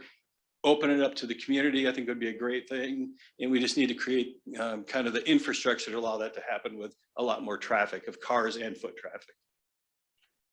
Any ideas or thoughts from mom of a camper? Yeah. Accessing the campsite is pretty difficult as a parent kind of going in there. And the kids walk it too, back and forth, trying to get to lodge. And it's usually a problem, you know, rainy days, you're actually kind of moving with the water on there. So it creates a unsafe environment for us out there. And it would just be a really nice way to get more people in. Sometimes it can be a hindrance on accessing the whole park. And it gets very, like you said, we have to improve it like 3 times a summer. And it's just kind of a continual thing for us. So improving this was just discussions at the board level and just discussions with camp parents. It's definitely something that people are asking for and we could really benefit from. Yeah, I think access, safety, and try to eliminate the erosion that's occurring are really important. And then opening it up to more people into the community to access that location. Questions? Yeah, thank you for coming here and sharing this with us. It looks like a wonderful place. I mean, the first question would be for Emily. What activities are your kids involved in, and what's their favorite part about the park? We do summer camp, so we go out there for usually a week of just general camp and then a week of horse camp. So they bring out the horses for a few weeks in the summer, and so we do both of those activities. There's always something new at camp. Last year there was a big giant pillow, kind of the bouncing pillow that was out there. This year we're looking at doing a BB gun range. So there's always things that we as parents get to see up on top, but the kids really get to navigate into the woods and have a lot of fun being outside, unplugged. Sounds wonderful. Full disclosure, I was a Cub Scout and a Boy Scout and did go to camp, not the specific camp, and had very fond memories. I think it really helped my development. Question for you, Tony, on your registration, big jump in 2021. That looks awesome. What was the reason that you were able to increase by over 100 children? Yeah, when I first came in 2019, we just expanded the hours of opportunity. So we made it convenient for parents. We weren't open long enough so that parents could drop their children off, go to work and pick their kids up. So we expanded that. Plus we've made it convenient by providing all those lunches and snacks so parents don't have to do anything. And so you just have to follow what are parents looking for, specifically what are moms looking for their children. And so adding more programs is extremely important, and things that we've done, and you've seen some of the improvements we've made. It just needed it. And so I believe that it's just the best thing that kids could have is outdoor education, gives them the chance to get outside, get some fresh air, some exercise. We can teach them about caring, honesty, respect, and responsibility. And at the same time, you know, education occurs through enrichment activities. And I think we just provide a wholesome quality program. Thank you. Thank you. President McDonough. Sure. I served on the Y board for a number of years. The YWCA initiated and brought before and after school childcare to Dubuque community. So I value very much that you continue to do that. That's something that was completely supported and funded by the YWCA and the active board members there. And of course, camp and infrastructure at camp has long been something that boards have talked about. So you're talking about it now. We were talking about it then. The fundraising was split between the many needs that were needed by the Y all that time. So for me, I always ask what funding you're asking for and who else is helping you fund. You certainly have endowment, you have board members who make contributions, you do fundraising. So share with me how your project is going to be paid for. Sure. This specific project is from the funding that we're asking for, and the rest is from our organization's operating costs. So we've actually been in the black since I've been here. And so we've actually set aside some money to do that specifically for this project. We've been fortunate that we're getting other grants for other projects. You've seen some of the improvements. DRA supported 2 of those projects. We're getting the school district through the Alternative Learning Center that's been doing a lot of work out there. McCarthy, McDermott Excavating's put in a lot of work out there and funding opportunities as well. Emily herself. So we're getting a lot of, as you said, a lot of individual donors that have helped, and we've been actually running in the black, which makes a huge difference in doing what we say we're going to do. When you do that, then people tend to follow the organization better and actually tend to give to the organization. Being a healthy organization is a good thing. A 501c3 does not mean that we should lose money. And so we've just taken a different approach and been good stewards of the money that we've been receiving from other organizations. So how much are you asking the board to fund you? Well, originally it was 100,000 because we thought the project was 127,000. We were going to fund the rest.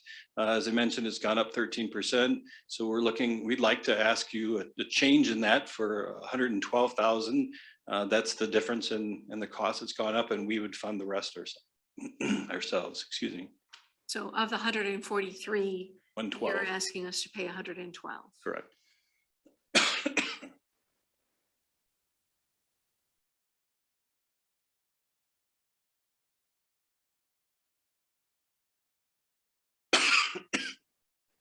We were in the black as well when I was on the board.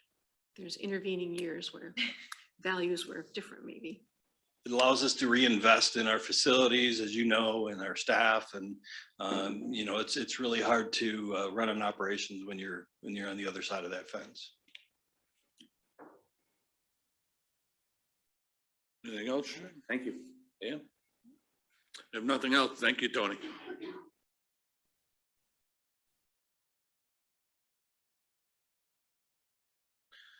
Next, we'll move to the city of Rickardsville.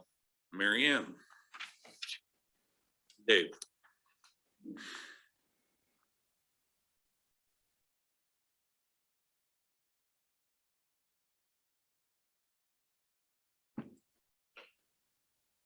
I am Dave Ernzen, 19917, Route 3 now in Durango or Rickardsville.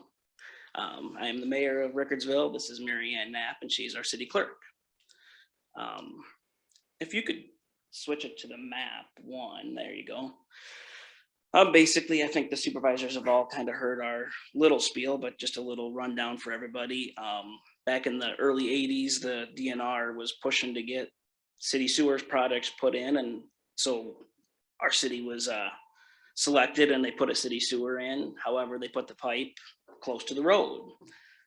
So the reason for this project today is that the DOT is widening and improving the road. It's long overdue. However, that forces us to move that sewer pipe out of that right of way, or towards the back of the new right of way anyway. So as you can see by the map there, their project is about 6 or 7 miles long, and our city is 3 miles of it. So that's creating a lot of pipe to be moved. Kind of a funny fact, the reason that Rickardsville is so long dates back to Prohibition. The bar needed to be in town in order to get a liquor license. So that's why it's way down there. So as a council, we've pursued many options to try to come up with this money. I mean, the preliminary estimate was 1.2 million. And so we're just trying to find ways of accomplishing that. We've come to you guys, and you've awarded us 250,000 with the RPA, and that was very helpful. Yeah, we've looked at other options. There's everything we've exhausted with the ECIA's help. We have not found ways of other funding sources for it. Our previous sewer fee was $15 a month. They've done that for 40 years. We had 100,000 in the savings account. Everybody thought that was great. We were doing just fine. Why raise it when there's 100,000 in the savings account already? Well, hindsight 2020, we have to move this, and it's a lot of money. So we've raised those rates from $15 to $57 a month, in addition to raising the taxes to every homeowner to kind of cover some of this. So as you see on the next slide, or the previous one, sorry about that. That has got, we had Northland Financial is who helped us determine how to obtain those funds through tax increase as well as sewer rate increase. So the $57 a month and the mill rate is basically at the top. And then if we were to get the 500,000, it kind of shows you what we would be able to decrease per month to the sewer rate as well as the tax, and then a couple other different options below there. The reason we chose a 20-year payback and the rates the way they are is our system will be 60 years old after 20 years. Northland came to us and brought us 3 different packages of how do you want to pay this off and over what length of time. The 40-year option was really just not even viable. The 30 and the 40 were the same money by the time we paid the extra interest. So it was a decision made between a 20 and a 30-year, and we chose the 20 so that at that time we would have when that's paid off, we still have a 60-year-old system. The remaining pipe that is not being changed with this upgrade, basically the other half, is 60 years old. The lagoons are 60 years old. We know there's going to be some other maintenance required.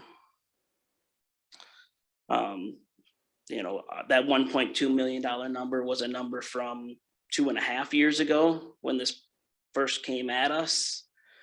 Tomorrow is bid opening, so we'll see what inflation and fuel prices and everything else is going to do to that. But it'd be nice if we knew that number before this meeting, but we didn't. But yes, we'll definitely relay that information when we have it. But we're bidding with the DOT so that the road is closed. We don't have to pay for any of the road closures. It's our work will be done at the same time as the DOT's work. So we're told it's going to help decrease our cost, but anything you have to add? Any questions? And you want to start? I'm going to make a statement. I am not going to give $112,000 to Dubuque community-wide and not do something for you. Just so you know that, right? When you see things that come, I just want you to understand that when I'm voting no, it's because I know your case is out there. You've heard me vote no today to $100,000 to Unity Point Hospital to build a supply cabinet. I know you have need and we should be there with you, assisting you. This is not any doing of the city's residents, and your need is extraordinary. And other communities, other counties, Lynn County has spent millions of dollars working on infrastructure plans for water and sewer for small communities. So I am there. There's going to be, if I get to hold sway, there'll be assistance for you because this is the funding that should be helpful. Now, whatever comes down from the infrastructure bill, however that comes, so far what we've seen for transportation, it's come always with kind of a poison pill. So here's some money, but you have to do a 20% match. So we'll see if something still turns up in this, whatever's still pending in Congress. But I just want you to know that I'm not going to do that kind of funding with these dollars without being sure that you are on that list. Thank you. My question's related to the taxpayer component you have there per assessed 1,000 in tax value. Have you gotten feedback from your citizens, which one they're comfortable with? And obviously, the lowest, the better, I'm sure they would say, but what have you heard from your citizens related to this project and then related to the actual tax assessment? Because it's significant. Yeah, so we've got, I think 80 houses in town and only 72 hookups. So the county allows, if it's over an acre, that they can have their own septic system. However, when this is a road related problem, and instead of it being just a $57 sewer rate, we were going to have to be like a $75 sewer rate. That's huge. And so when we raised that tax as a part of this, I have some friends that were really not happy with me because they were paying the additional tax and not getting any benefit. You know, their claim was, when my septic tank goes out, are you guys gonna cover that? And no, however, the reason this burden was here was because of the highway project. So that is a burden that we all should bear some responsibility, but they didn't really see it that way. So, however, our explanation to them still is we are still, as a city of Rickardsville, one of the lower tax rates in the county. So yes, I understand nobody likes to see, and there's a friend of mine that had a $700 tax hike, whether that was just us or just the reevaluations and all this other stuff. But yeah, they were not very happy. So and now they're on council because they want to be part of the control of this. So when they saw this, they were very happy that we were going to do both sides. You know, we're not just going to decrease the sewer rate and keep the tax where it is. We want to bring both down equally and be fair. I appreciate that feedback. I hate to put you on the spot to do math in public, but so I see the assessment. If you do a 20-year bond and no help, it's $3.65 per assessed 1,000. I believe that's what that represents. And then the other scenarios reduce that. Is that just for this project, or is that your total mill rate? So what is your existing mill rate or tax rate? Sure, it's 1.86. 1.8, so $1.86 per assessed 1,000. Yep, plus the 365 to equal 551. Okay. Yep. Okay, thank you. Yeah, so I can see that's a pretty steep increase. They were used to 1.86 and it jumped to a total of 5.51. So it was a big jump. We had to do a study for some of our CDBG grants and applications we were doing, and our low to moderate income is 52% of our town. So that's a huge burden on the majority of the town to have a tax hike and a sewer rate increase that we have. I'm certainly sensitive to that. Since I've been on the board, we've made a concerted effort over the 6 years to lower our per assessed 1,000 mill tax rate. And in cities, it's probably closer to a 13 to 14% reduction that we've been able to have at the county level. So I'm sure your citizens like, well, you lowered a little bit here, my assessment goes up. Now this is actually an increase. So I can see those conversations being challenging for you. But I also generally would support this project. I don't know what scenario, but would definitely plan to have some level of support. Can we have some discussion right here today about what number we might be comfortable with?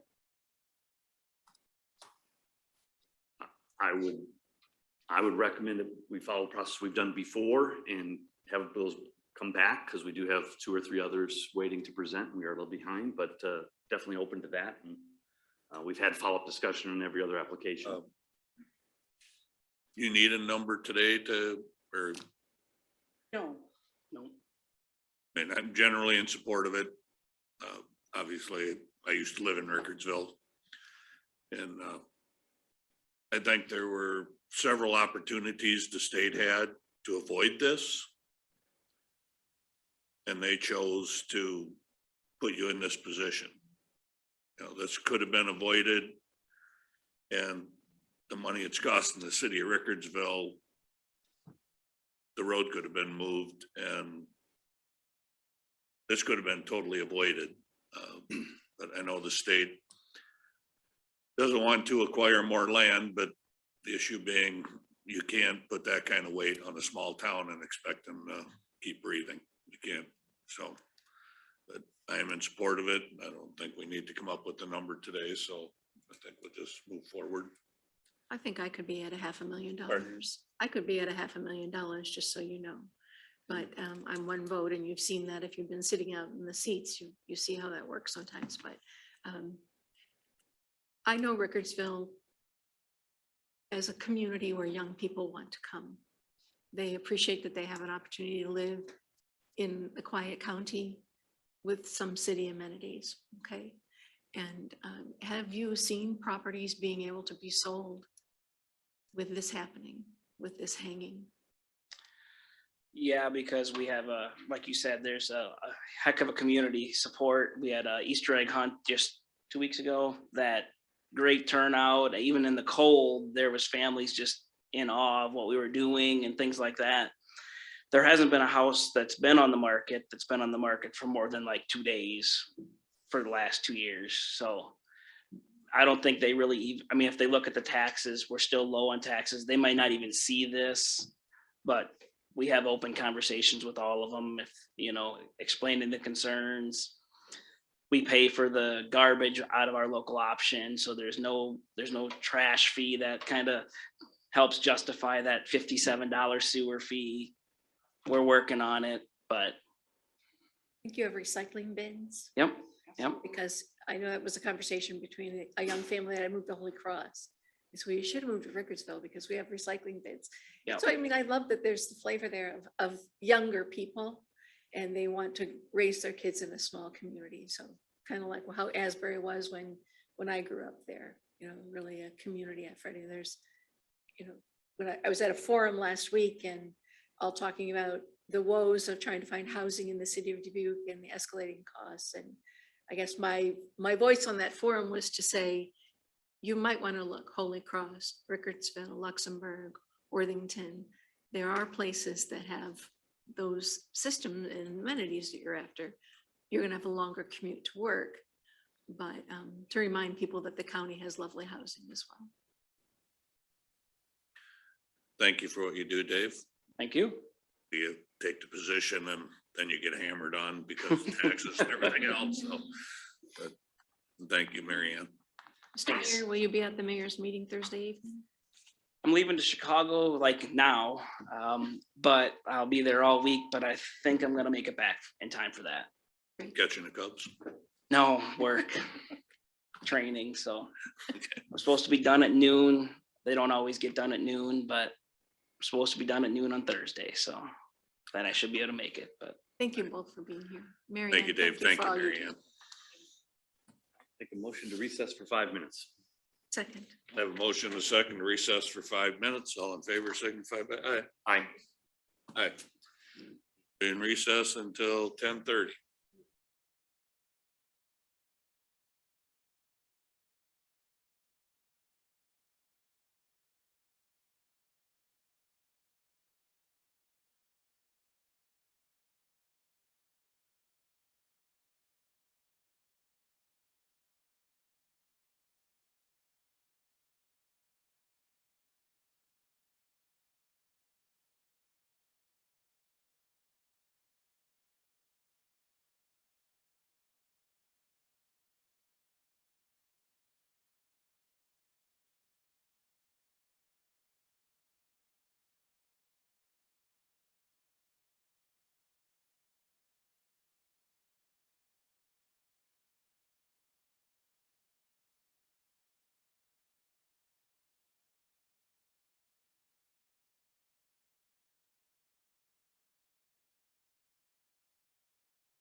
Peanut butter.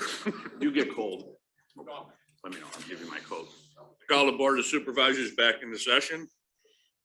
Our next work session will be at the city of Bankston.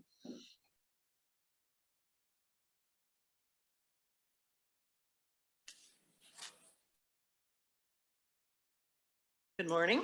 Morning.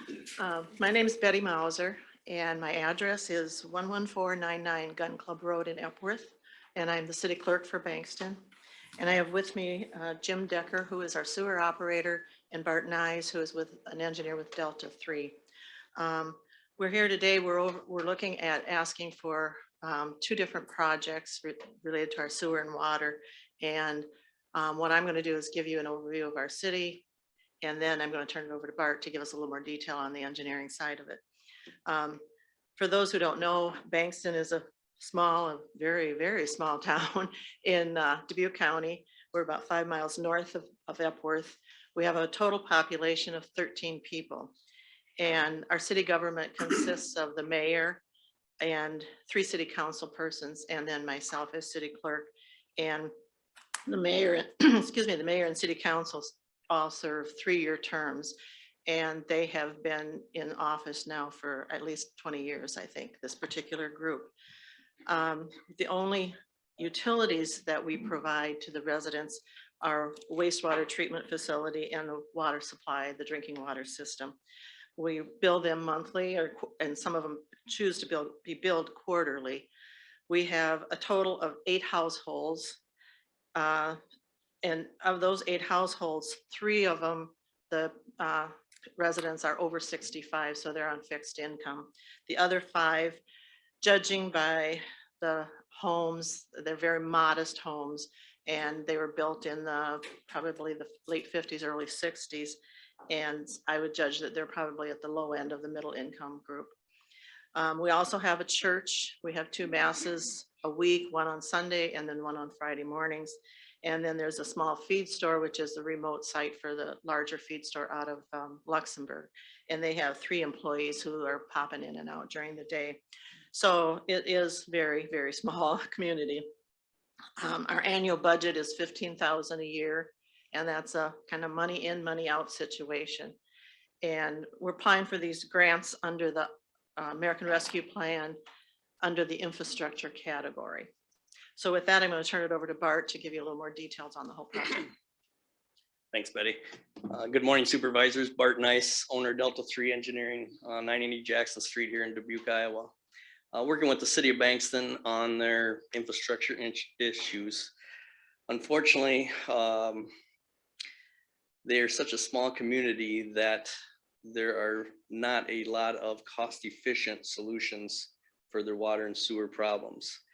And especially with being in non-compliance with their wastewater system for the last 3 years on ammonia, nitrogen, BOD, and total suspended solids. They have a 1-cell sand filter system that is preceded by a glorified septic tank. And so the sand filter simply takes on all the sewage each and every day, and there's no resting period. Those sand filters typically are designed where you have like a 2-cell system where you dose 1 cell the first 3 months, and then the next 3 months you switch over to another cell and back and forth, back and forth. Several other communities in Dubuque County have the same thing. Balltown, for example. In this case, there's just 1 cell. There is an area next to the current facility that a 2nd cell could possibly be built, and that is possibly one of the cost-efficient alternatives. As Betty mentioned, their entire budget is $15,000 a year on the sewer.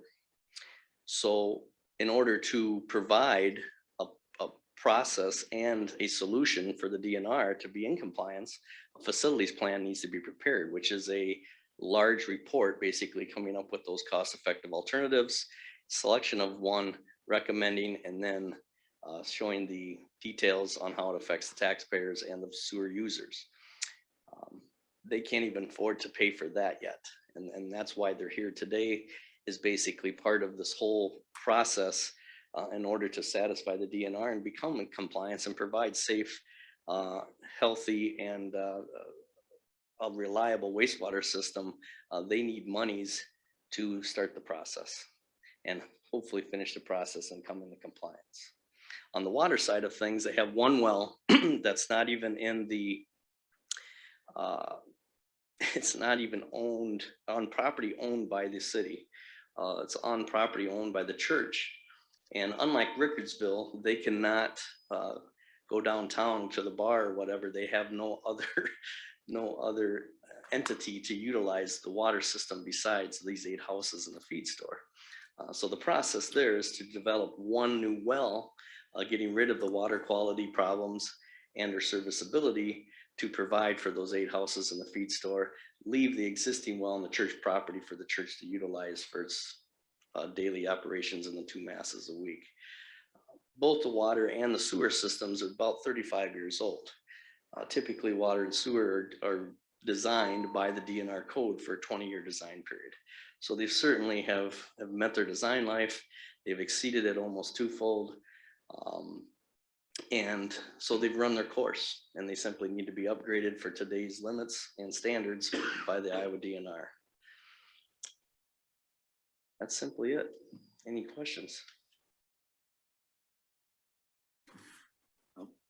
So appreciate you being here. From my home in Epworth, I see the Bankston Church and been to Bankston and through Bankston many times. Played baseball there, love it. Question is kind of on the tax, like I was talking about for Rickardsville. What's the current tax rate and tax assessed value in Bankston?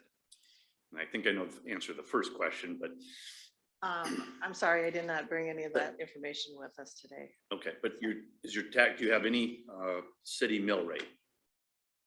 I believe there is.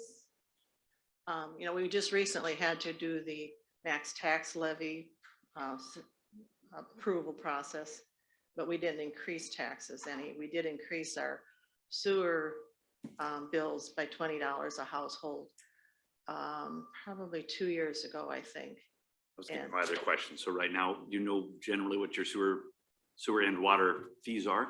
Water tip is about $25 a month.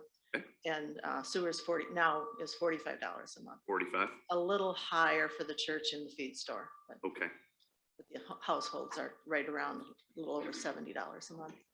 And that's the only thing provided is water and sewer. We don't have any garbage, you know, any other services provided. We don't library or anything like that. So.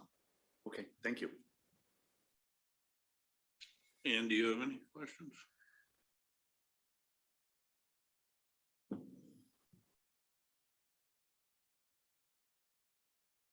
What is your way forward?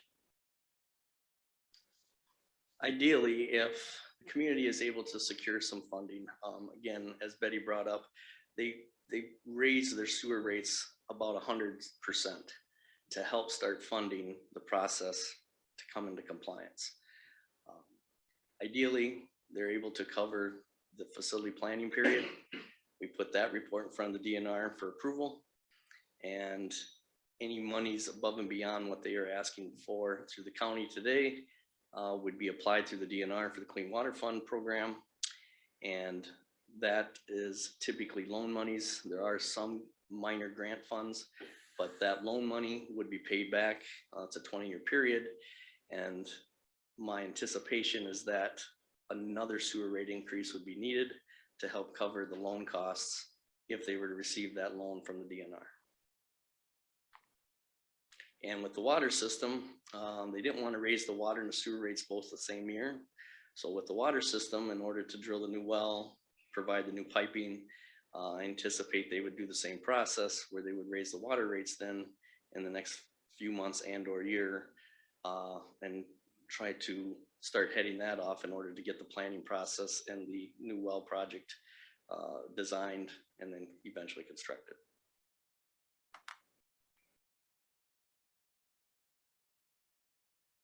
Is the well bad, or there's water quality issues, certainly. Apparently, there has been several discussions that, or opinions at least, 2 different aquifers or levels that the well could have been drilled at, and the one that was selected wasn't as good of water quality. So they've been dealing with that for since 1984. But there's been water samples done and they haven't Yes. condemned the well or anything. Exactly, yes. They're not under non-compliance with the well yet.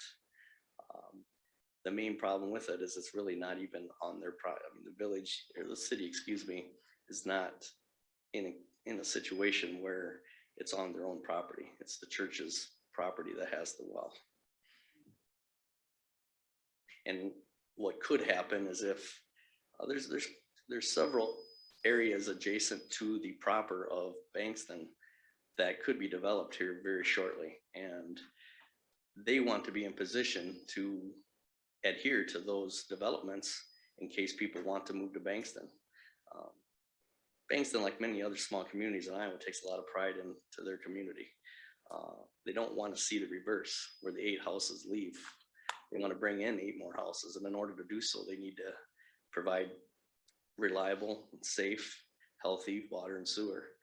And specifically with the water system, in order to do so, that new well needs to be drilled and piping replaced so that they have sufficient capacity and safe water quality. All the houses are on the west side except for, well, like by the feed store and Rick Okay. Stuffle, right? Correct, yep. And then there's one between Rick's Stuffel's house and the feed store. Okay. Yeah, all right. Yeah. There are those 2 houses and then houses on the primary road. Is that a church-owned property? I believe it is. Years ago, I know that it was owned by the church and just rented out, and I think that's still the situation. Probably maybe a convent or, Yeah, something. in some the church. home- Parsonage or yeah. something. The residence pays the water and sewer bill, and well, one just passed away, but the spouses were well over 65. And nobody wants to be on the city council or a mayor when you are not a city anymore, right? When you're not incorporated, you decide to not be incorporated because it's just a few households that are in the incorporated area. But it's my understanding from kind of playing devil's advocate and looking at that it doesn't remove those homeowners from their problem. It doesn't. So if folks want to say, well, just don't be a incorporated city anymore, then you're unincorporated, then the county's responsible. It actually doesn't work like that. It's a system that the citizens, these households have to fix this somehow, even though it. Correct, exactly. And it's the only way that they get away from it is if they leave Bankston and go to some other community that they have a compliant water and sewer system.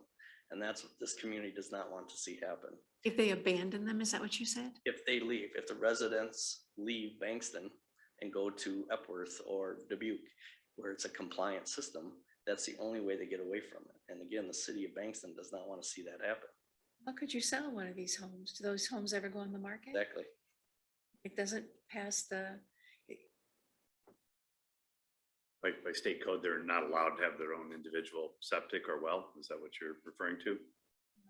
Correct. They would have to do that if the public system or the non-community system was abandoned. But they have a system that's in compliance, and their own septic and or well system would be more expensive to them as a water and sewer user than if the city could fix their problems.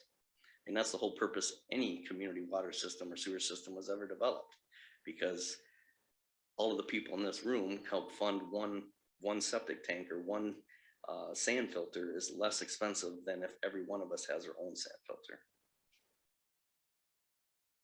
Is that true with 8? I mean, I'm just curious if you ever In done this the math. situation, yes. I was quickly kind of doing that math because I have a well and I have a septic tank, and so do my neighbors. And so I was just curious if those were other solutions related to it. You still need funding for them, but the problem with that is the location of those private septic fields, if they were approved to the current well, because their regulations in your zone of influence of your water well, a public water well, you can't have septic fields. So now you're having holding tanks. And so you buy a holding tank for $10,000 and you have to have it pumped out every so often, every month. Well, that starts adding up. I mean, generally that's more expensive than if you're connected to the public system. The other thing is indirectly at some point in time, when those property owners hooked on to the 1984 system for water and sewer, they were told that the city of Bankston is going to provide them public water and sewer. So if the city of Bankston tomorrow says, oh, turn the key off and we're shutting the door, they're not holding up their end of the bargain. And they are not large lots. The properties that I've seen from the street are small properties. It's folks with small setback. It's city living in a very small town. So it's not as if you could put a drain field behind, or each one of these homes could even drill a well. I mean, Correct. regardless of cost, they physically don't have this, they don't own the land to do that. So it's really, and honestly, I know this is happening all over the state of Iowa. And the DNR had systems that they encouraged people to do. And there's not been that, the population growth of Iowa has lost 40% of its folks since all these things happened. So these are not sustainable systems. You bring up a point of possible expansion in Bankston, some subdivisions, I'm assuming. How's that going to affect this? Well, typically, as a professional engineer, if I'm designing or preparing the facility plan, I have to design the system for 20-year population growth. So regardless of any hearsay or not, I have to assume a certain percentage of growth for population in a water system or sewer system. They don't allow you to design for more than 20 years because they don't want it over-designed, but you do have to design for at least a 20-year period. Okay, that's what my question was. Bankston's just straight on Asbury Road. To me, it would seem to be a place where development could happen. Without a doubt. First time I drove through there, before I even met Betty, I thought the same exact thing. I was honestly surprised that wasn't the conversation of the day that they were asking me. I said, well, you guys got development coming? No, we've got problems. I think that the city limits is bordered by family-owned farms. I mean, farms that have been there a long time.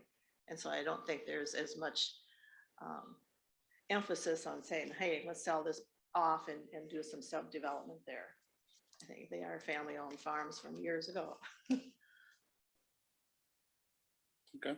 I remember when I was young, we'd get the Iowa map and they'd have the population of every city. And at the time, this would have been a long time ago, there was like 28 people in Bankston and it was the smallest incorporated city in Iowa. Is that still true today? Well, there's 13 persons. So I would guess that Durango beats them? Oh, I have, the auditor is saying Durango has the record, so. Okay. You're the smallest. Durango is, okay. Oh, I was thinking Graff and Fillmore in the Dubuque County area, but they both have a lot more population than we do. I have no further questions. So thank you for coming. Well, it's a tougher one to solve with, fewer homes and fewer people impact, but it doesn't minimize the issue of clean water and having, safe water access and then a sewer system that works. So I feel for your problem. We'll see what we can do to help. I certainly appreciate your time and efforts and look forward to your decision. Good. Thank you. Thank you. Thank you very much. Thank you very much.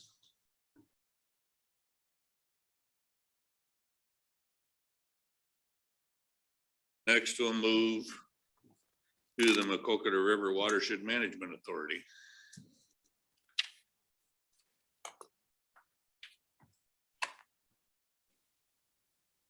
Hello, I'm Erin Erickson. I'm the watershed coordinator for the Macocata River WMA 7085 York Avenue, Marion. A little background for the Watershed Management Authority. We're comprised of 34 members, consisting of cities, counties, and soil and water conservation districts.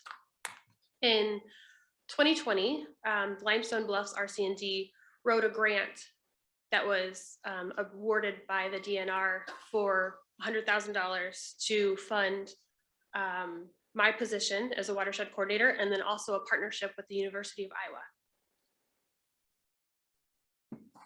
Oh, next slide, please. Sorry. And there's just a map of our watershed. It's a little over 1 million acres, and we have 1,870 miles, square miles that drain into the Mississippi River. And you can see, sorry, go back to that. And then you can just see Dubuque County, and our watershed covers the western half of that. Next slide, please. Some of the projects that we have completed in October, in the fall of 2021, we collaborated with Camp Courageous to complete various designs from the University of Iowa students that they created. These included a cultural education center for wildlife viewing. They improved their trails. They wanted to improve their trails for the campers to make them ADA compliant, as well as stormwater detention basin infrastructure, because of their area drains directly into the Maquoketa River.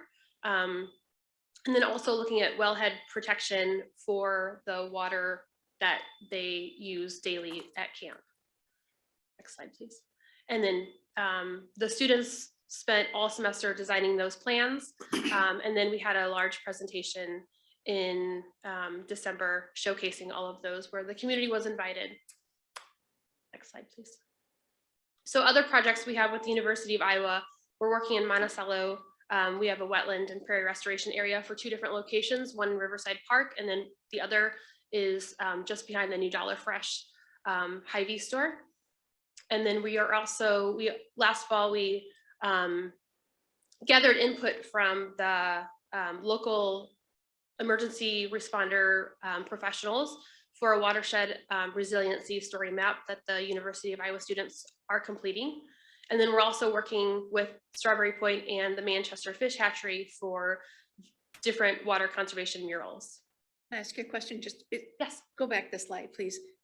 What of that connects directly to Dubuque County? Is there something I'm not understanding? No, I'm just going through some of the background of the things that we've done as the Watershed Management Authority. Will there be a slide that talks about Dubuque County? Yes. Okay. Yes, go forward, please. And then some of the other projects is we're working to redesign our website to make to become a valuable resource for priority projects within the watershed, and then also kind of improving our outreach for what we're doing. And then also we're creating a board orientation packet, and then also a legislative agenda that will help with funding, kind of a funding plan going forward. One of the tools that we're really excited about is the University of Iowa students, geography students, are creating an online GIS mapping tool. And this will be used for whenever those projects are being identified, we can gather the data needed for all of the proposals from that website. Next slide.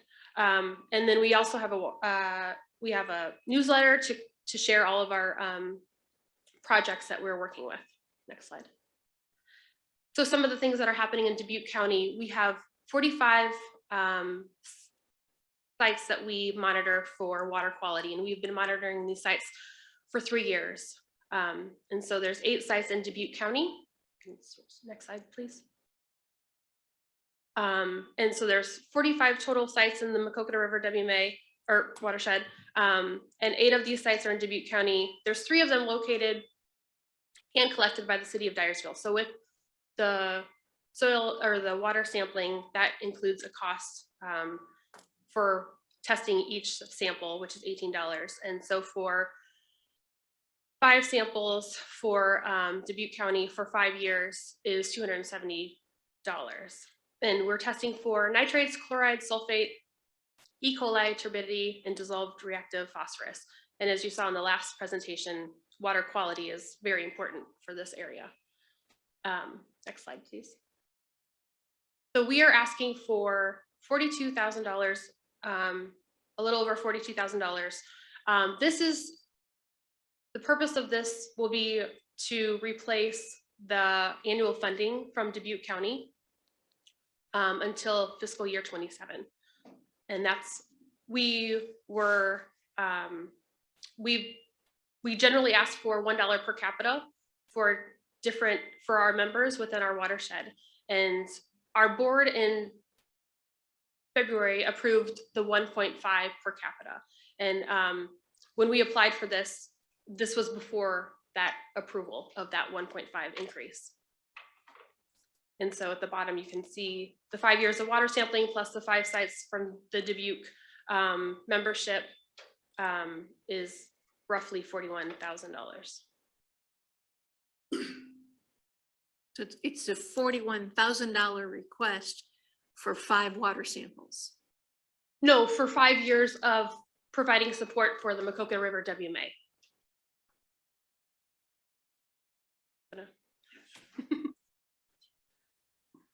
The initial application, Mick Nichol, City of Dyersville, 340 First Avenue East in Dyersville. I am the vice chair. I was the anointed one that missed the meeting, so I was appointed the vice chair. But anyway, the $42,000 request is just the population allocation for the county side. The City of Dyersville actually contributes $6,700 a year. And what you're getting out of that is, of course, the coordinator, the continuation of a coordinator, but ultimately, the study is about $300,000 over a course. And in order for the WMA to leverage federal funding, the City of Dyersville, Epworth, Cascade, Farley, New Vienna, to leverage any federal dollars for flood mitigation factors or for any other resources that are dealing with the watershed, we actually need to have a watershed study in the WMA. Because we're in that WMA district, we're continuing with those resources by leveraging other grant dollars to do that. That's why we have a coordinator today. And we increase because of the city's commitments of Manchester and the other counties and other municipalities within the WMA, we actually increased from $1 to $1.50 to try to accelerate that planning process. We believe that this is something that is beneficial to Dubuque County. Other counties have seen the benefits of that. Jackson County, Jones County, of course, Delaware County have seen the benefits of that too. So the request is just quite simply from an ARPA request standpoint, or if the county wants to move to a regular budgetary request, we're just trying to accelerate this process by asking for 5 years up front versus the spread of 5 years in the voluntary allotment. And so that's why we're requesting today. But for the City of Dyersville, this is really important. In order for us to leverage a large sum of federal dollars from FEMA, we need to have this study done. And so we're trying to accelerate this as fast as we can in order for us to leverage our resources on the North Fork. I know New Vienna and the Dubuque County Conservation has sorted out recreational plans, but this is really geared towards recreational plus water flood mitigation factors in identifying that. When was the last study done? This board is actually brand new. And so this board was formed really out of the Delhi catastrophe that happened with flooding in Manchester and Delhi back in, I believe, 2013 or 2012. I don't remember specifically the date, but the WMA was actually formed. It's one of the last districts that were formed. Other WMAs have received other state support, and unfortunately, this WMA, since it was brand new in its conception, has been based on voluntary dollars with the county and municipalities. To keep this process moving, and I was part of that from the very start. The council had noted me to be part of that board for Dyersville. And I think from my standpoint, it went from what do we do to actually move towards a planning process similar to land use, which is a comprehensive plan. And then from the comprehensive plan, you identify what milestones you want to reach, and that that we can actually leverage and implement a project. And that's what we're trying to do. For the city of Dyersville, in order for us to do that plan, would be considerably cost prohibitive. We're seeking other grant opportunities to try to leverage that, but to the best of our ability, we really need the backing of the WMA since we're part of that board now. This would, I guess could go either way. I mean, it could go through the ARP or, me, I guess it seems more like it should be in the purchase of service because it's an annual renewal, you know, so. And we're open to that idea too. I mean, we were asked to submit from an ARPA standpoint back in September. That's the way we submitted it. So if the board believes that I think you call it the point of service type agreement, purchase agreement. I'm sorry, if the board believes that that is the most appropriate mechanism, we're open to that idea too. It's an annual thing. It's not a one-time.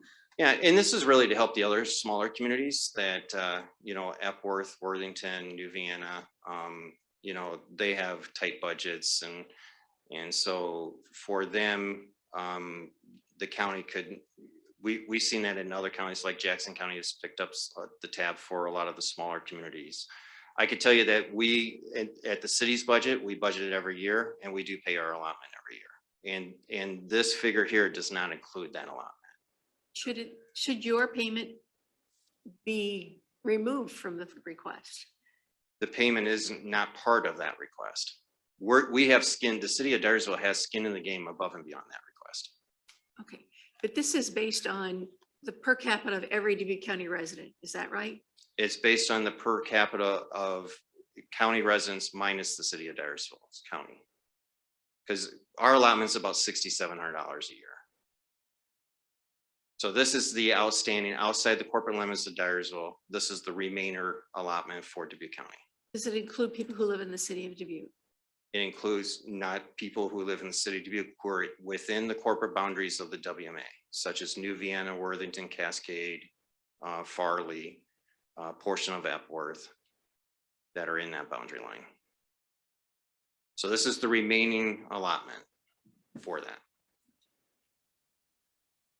I've had the opportunity to be here when this was kind of created and when Limestone Bluff, is that correct? The RC&D came and I was a little skeptical. I didn't think a small agency would be able to pull it off. But I've been very pleased with the results over the last 6 years. I think the community outreach, the testing, you're doing additional studies, engaging the local cities has gone really well. So congratulations to you and your board. I've been watching from kind of afar, but I think the results are really good. And this ties in very well to our Dubuque County Watershed Initiative and other ag related water quality issues. So I'm a big supporter of this. And I think your ask is very modest as well. So keep up the good work. And I definitely would be a financial supporter. Should it be purchase of service and what did we pay last year?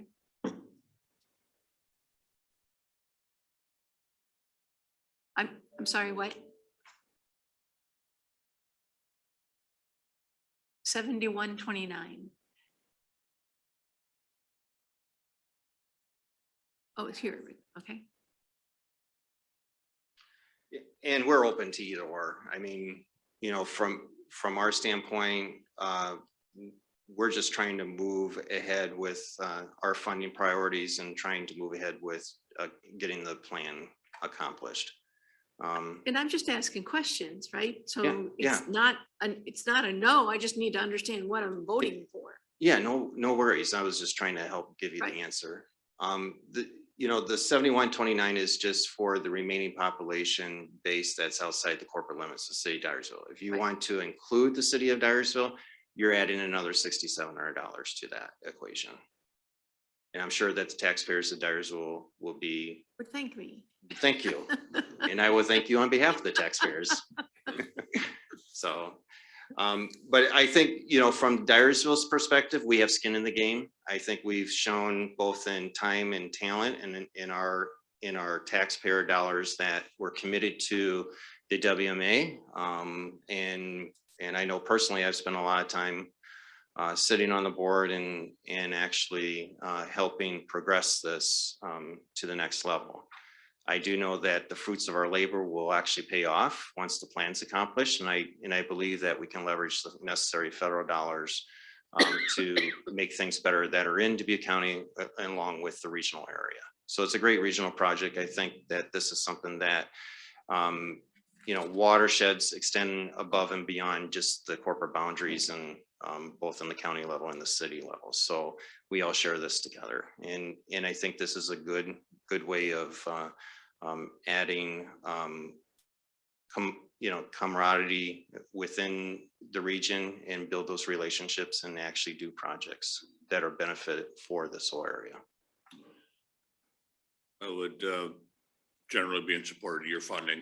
I'm not, just as to where it comes from. Yeah. This board has been very supportive of water quality and Soil and Water Conservation Commission. So I think it's just a matter of figuring out where the money comes from is all. But yeah, and if you want us to work with Stella too, we're more than happy, or Ed, we're more than happy to work with them too. It's just, we were asked to go down this rabbit hole. So if you want us to go down a different rabbit hole, we're more than welcome to do that. We're learning with you as the guidance. I understand. Come out of the last year. I understand. Thank you so much. Do you know the results of the water samples? Eric, do we get those? Does Adam Hoffman get those? You know, There was a that's, presentation about, what, 3 months ago? Had a presentation in November. Yeah, I about attended that. It was very well done, and there is data out there, and along with our. Yeah, samples. I don't know if we have shared the data with you, but we are happy to share the data. And I mean, I know they have their own sampling that they're also conducting. So we're all trying to work together. But yes. And the city of Dyersville actually pays for its samples too. Yes. As part of the contribution. But we have a group of volunteers that actually do the testing or the sampling, and then the testing is what costs the $18 per sample. I But think we really just, in my 6 years, we've gained a lot of momentum. We have a lot of participation related to water and soil issues. And today being the Stewardship Week, this is another proof point. And so we've got studies that we've done with Dubuque County and University of Dubuque. You've got studies in your watershed. We've got the cities participating. You've got numerous volunteers that are involved. We have some momentum, and so I think this is important to keep going and to maybe even prop it up further, because the challenges are the more we study, the more we understand, probably the more we realize the work we have to do and the funding we have to do to make changes. But we're heading in the right direction. so Eric, do you get the water? Do you get the results? Okay.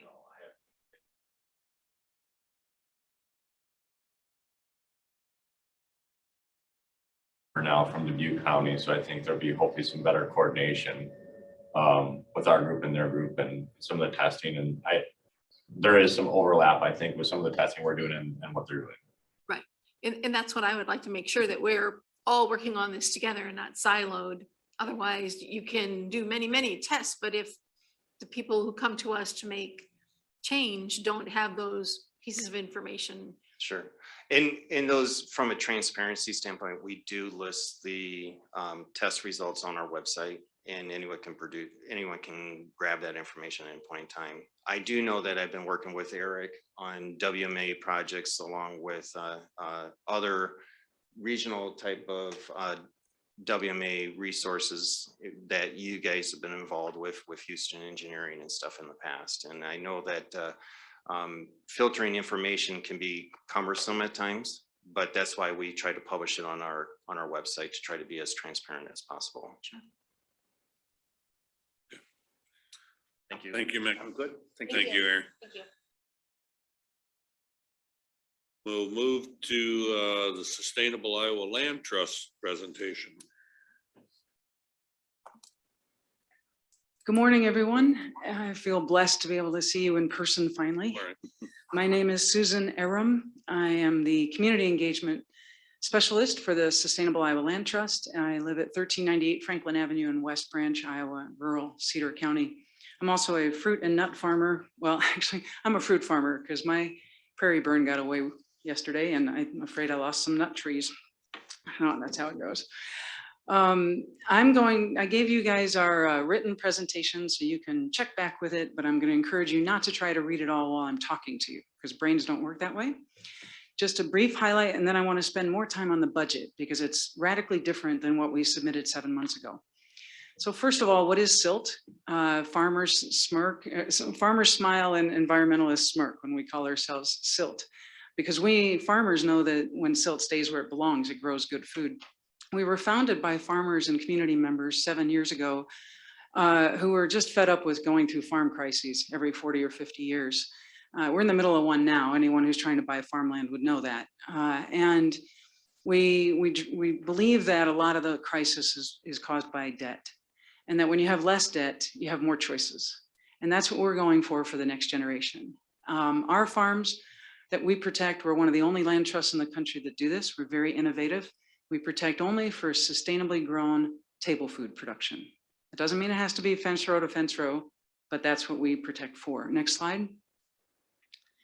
So on every acre that we do protect, you see all of these elements. Some more access to land, because by protecting land, you restrict its use and you lower its cost to the next generation, the next farmers. A healthier environment and all of these other goodies that you get out of each acre. Go ahead. So many of you know a lot of these highlights. We're losing 175 acres per hour in America of farmland. Hunger was increasing long before COVID. We're facing a climate crisis. And in the next 10 years, 8 years now, we're going to see 400 million acres change hands in the United States. And like I said, new farmers, not all of them, but a lot of new farmers want more choices compared to what we're growing now. And local and organic markets are growing exponentially faster than the rest of the food market. So they're looking at that and they're seeing it. Next slide. We're a solution for 3 main entities. One for landowners who want to leave a legacy of a lot of the kind of farms that they're familiar growing up on. And also we see this, we have a federal income tax incentive that is up to 16 years and up to 100% tax deduction. And in Iowa, at least until last week, I can't tell if we still have it, we have a 20-year Iowa state income tax credit. So these are massive donations of value. Sometimes people donate their farms, but sometimes they just donate the difference in the value. It's very abstract, right? Between what their farms can go for and what they would go for if they were restricted in use to sustainable food production. That tends to be about a 40% value. That's the number you take to your CPA and say, this is what I donated to the land trust this year. And because that number tends to be rather large, we've been able, the land trust community's been able to get these long-term protections and incentives for landowners. I do like to tell landowners, if you're trying to hide your money from the government, it's easier to do it in many other ways than with a conservation easement. The most important thing to us is that you have a passion for this kind of vision for the future of Iowa. Next. And so we're also a solution for new farmers. We've talked about, I actually love hearing the projects going on in Dubuque County. You've talked about infrastructure in small towns and helping them survive. They're not going to survive unless young people want to move back to them.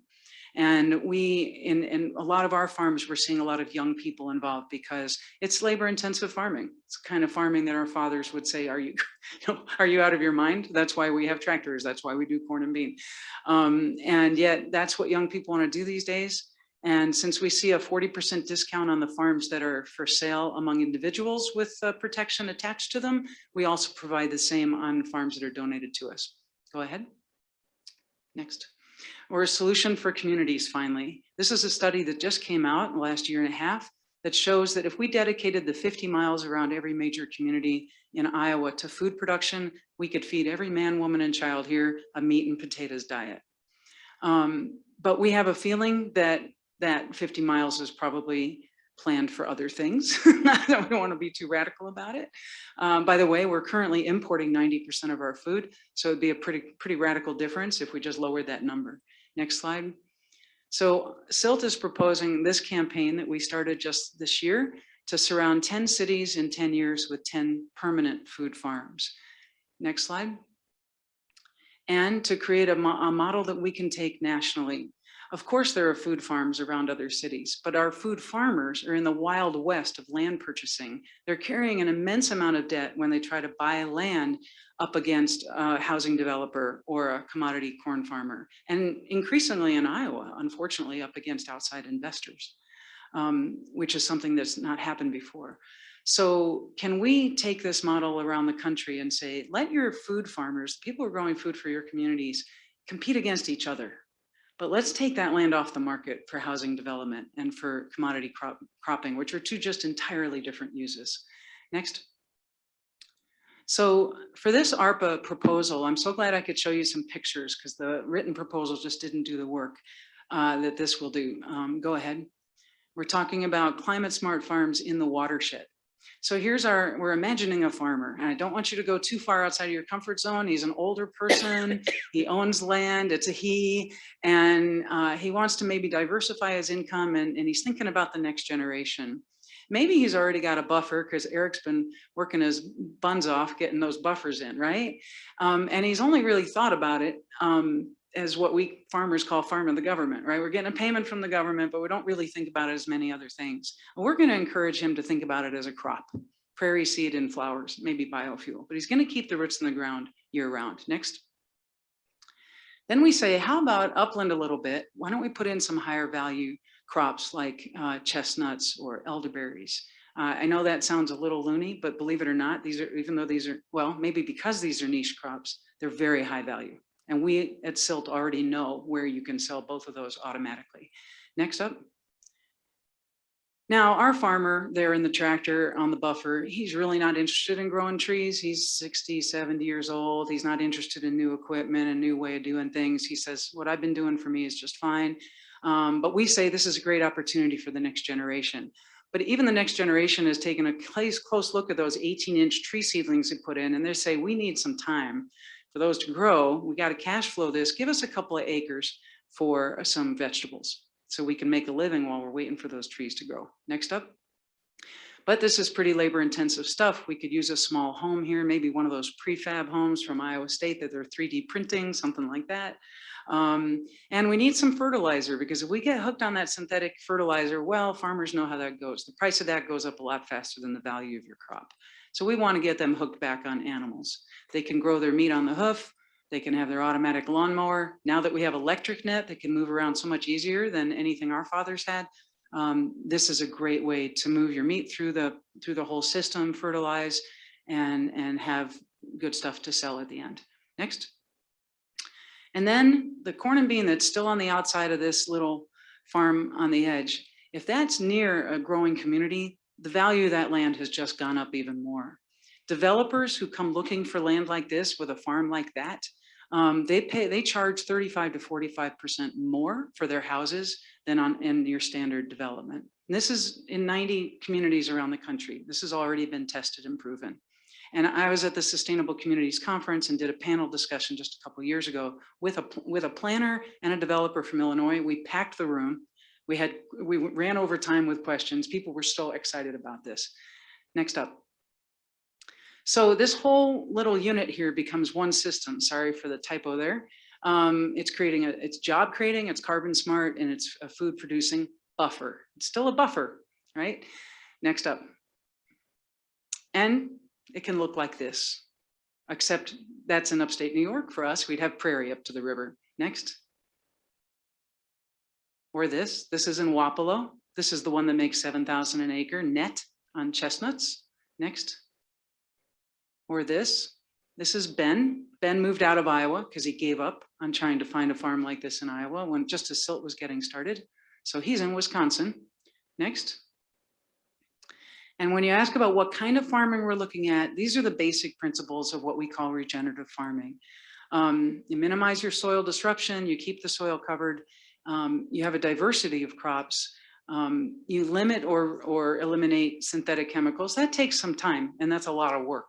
We're not Pollyannish about this. Many of us have been doing it for a number of years, and we know exactly how much work it takes. And you have planned grazing or what we call managed grazing, as you're moving your livestock through this system. so that it's doing kind of like what the bison do or the deer do. You know, it's moving through more naturally. It's doing what it should do to help build the rest of the system. Next.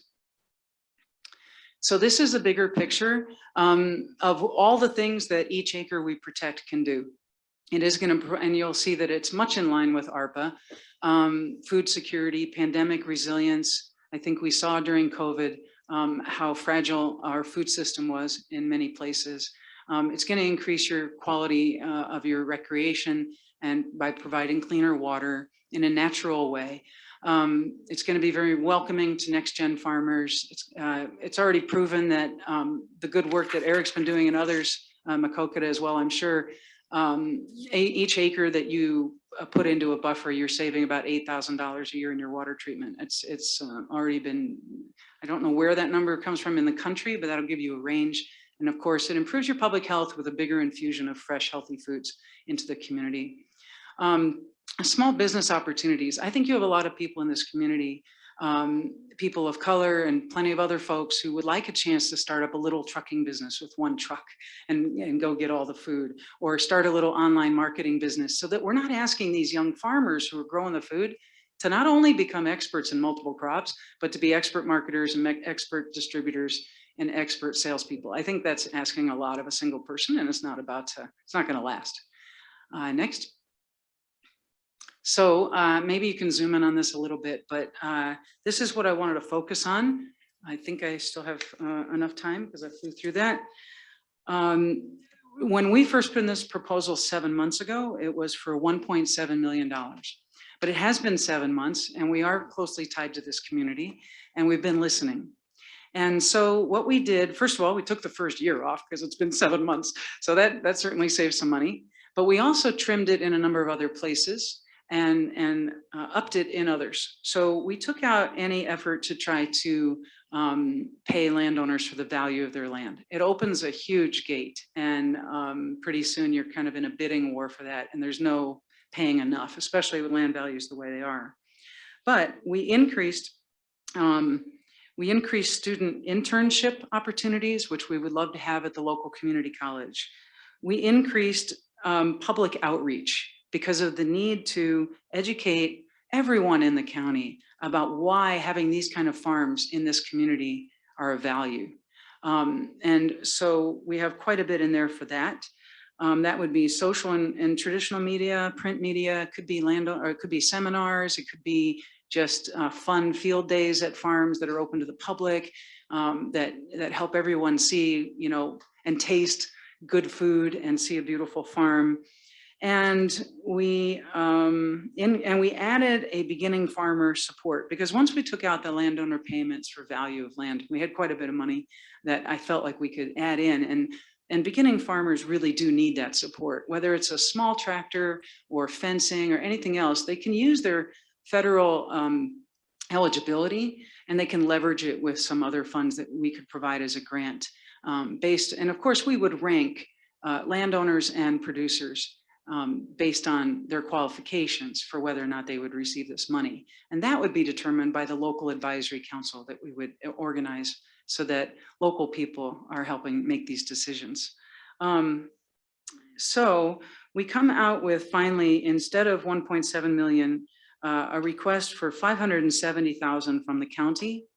And we are willing to match that with 425,000 of SILT funds. That 425,000 in large part is money that we have raised around our Circle Our Cities campaign. And one of our, one major donor, and we've had a few, but one said, I would like to circle a city. And that was a commitment of 75,000 a year for 3 years. She's already given us the first installment of that. And we've been waiting for Dubuque County to make its decision so that we can choose Dubuque County to be the city that we circle. And we've already started our campaign in Des Moines, hiring Kiara Fish as our full-time worker there. And she's working very closely with John Swanson and others in Des Moines to network and find these landowners. So I think, and I only want to add that a couple of things. The Department of Ag and Land Stewardship is supporting local foods more than ever with a task force that was convened by Secretary of Ag Mike Naig. And they're supporting local foods. And of course, the Choose Iowa program will be adding more state funds into value-added agriculture. So we are riding the crest of a wave here. And we believe that we can leverage quite a bit of funds from federal EQIP dollars, from state dollars, and this renewed interest in local foods, especially coming off of COVID. And that our full-time staff person that we would put here would be working arm in arm with Eric and with any of the WMAs in the area to simply help, I sometimes call it add ornaments to the tree. You know, they're out there doing the work and we're simply adding more tools to the toolbox of a landowner that they can decide what they want to do with their land and their buffers and how to leave a legacy as well.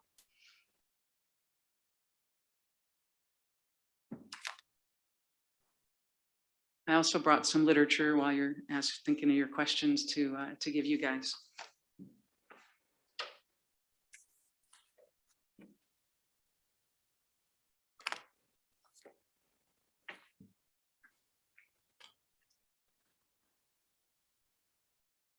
Has it been done anywhere in Iowa?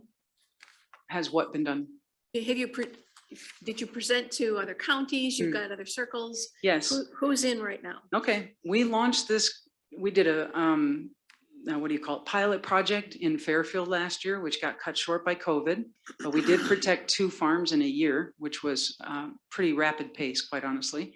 And we've just launched in Des Moines, but in the 7 years, just from word of mouth, we've already protected 14 farms for a value of over $5 million across the state.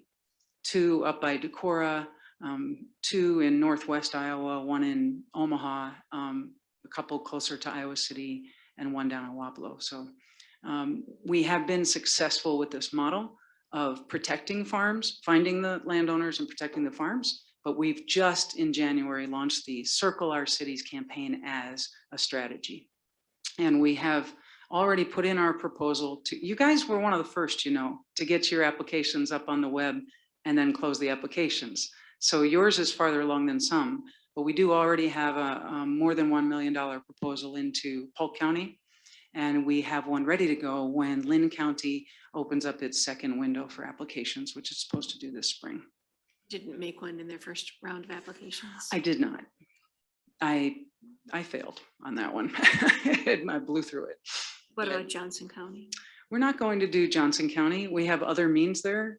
There's a new nonprofit starting there that is interested in protecting farms within a 4-mile radius. And it's a very healthy nonprofit that we believe we will be able to leverage funds in a different way, not through ARPA. So we're going a different route in Johnson. And we already have 2 farms in Johnson County. And you said you have a $75,000 gift from a person waiting for Dubuque. Is that a Dubuque County resident? No, it's not. And that would be $75,000 for the next 3 years, each of the next 3 years. They actually, that funder actually gave us the leeway to choose which city. And I just said, well, interestingly, Dubuque is already ready to go, and we're just waiting to see how things turn out with the supervisors. Because if we can leverage those funds, it's of course much more powerful. I guess I don't know that we're ready to go.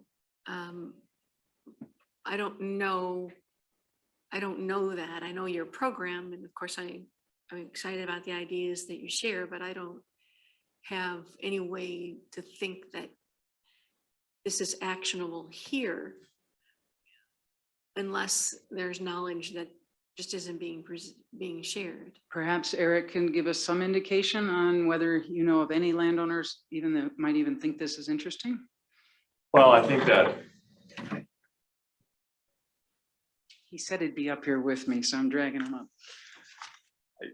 I think that we have a network established in Dubuque with our watershed team, with the work that Zach, Andrew, and Marissa are doing. I know they've been in contact. Andrew and Marissa both have asked me about this as well.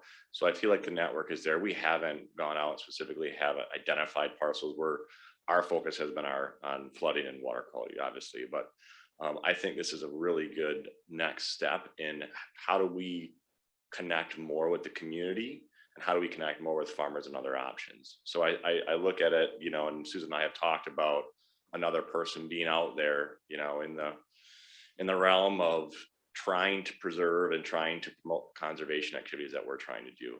And I think that's one thing I think is where we continue to lack, even in the new buffer initiative. I mean, we've mailed out over 400 letters now. We've had some applications come back in, but you know, Zach doesn't have enough, there's not enough time to get through the urban stormwater permitting side of things, and also, you know, start to try and, you know, tackle another initiative. And we're making some ground, but I think another person tag teaming some of the buffer initiatives that we set forth this past year, along with making that connection to more local foods, is a really big next step.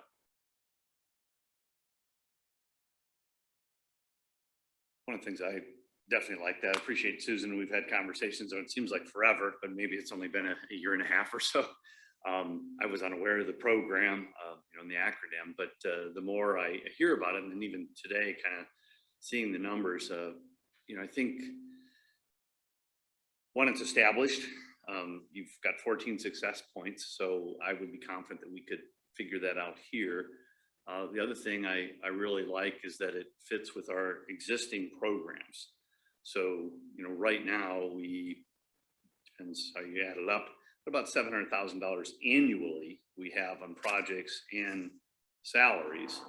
And our partners are not necessarily at a 40% match that you're bringing to the table. So that's the third thing I really like, is that you're bringing funding to the table and to us, along with a program that's ready to go. When we started our individual ag program, we were kind of out there, one of the first, right? With a lot of the programs that we have and the cooperative 2080 we had. And so I see this program is even more established and proven than, you know, the other one that we invested in. And then having the match makes it something I would strongly consider as a candidacy. I have to say that your 1.7 initial proposal was a little like, whoa, that's a big one. But now it seems more manageable to me. So I'm looking very favorable to this, and certainly there'll be more discussions, but I think it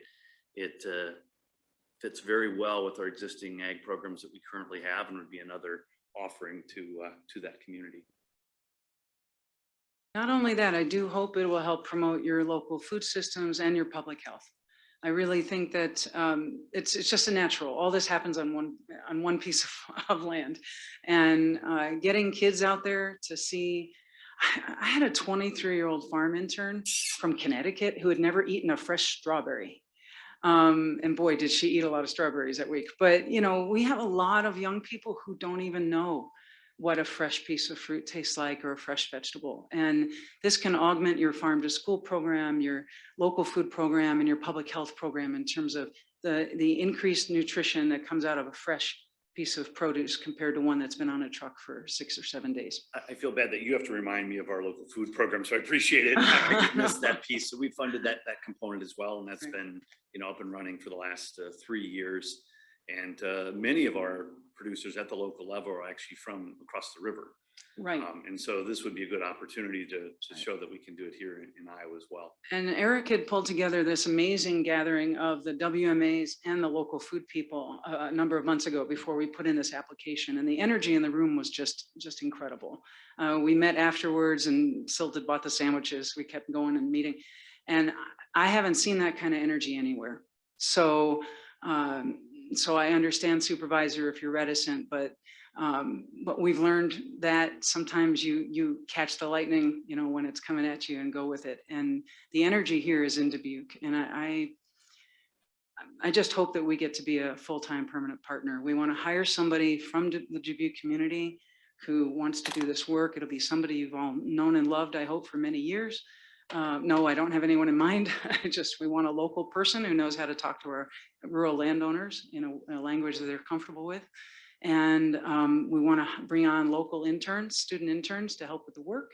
And we feel like we've reduced your risk pretty significantly with this large match, not only in cash, but in our personnel and our Google Ad grant to help do the kind of promotion and public education that ties your rural work with your urban citizens. Because I think that's a need everywhere, right? We're suffering from that more than ever, but we need folks to understand that the farmers are not the bad guys, they're the good guys, you know, and that our city people are not bad guys, they're good guys. And there's no better way, I'm Turkish and Italian, so I have a bias. There's no better way than over food. We do love our food, and this is a great way to do it. Thank you, Susan. I've talked to you regarding this already. Obviously, the initial request was pretty high.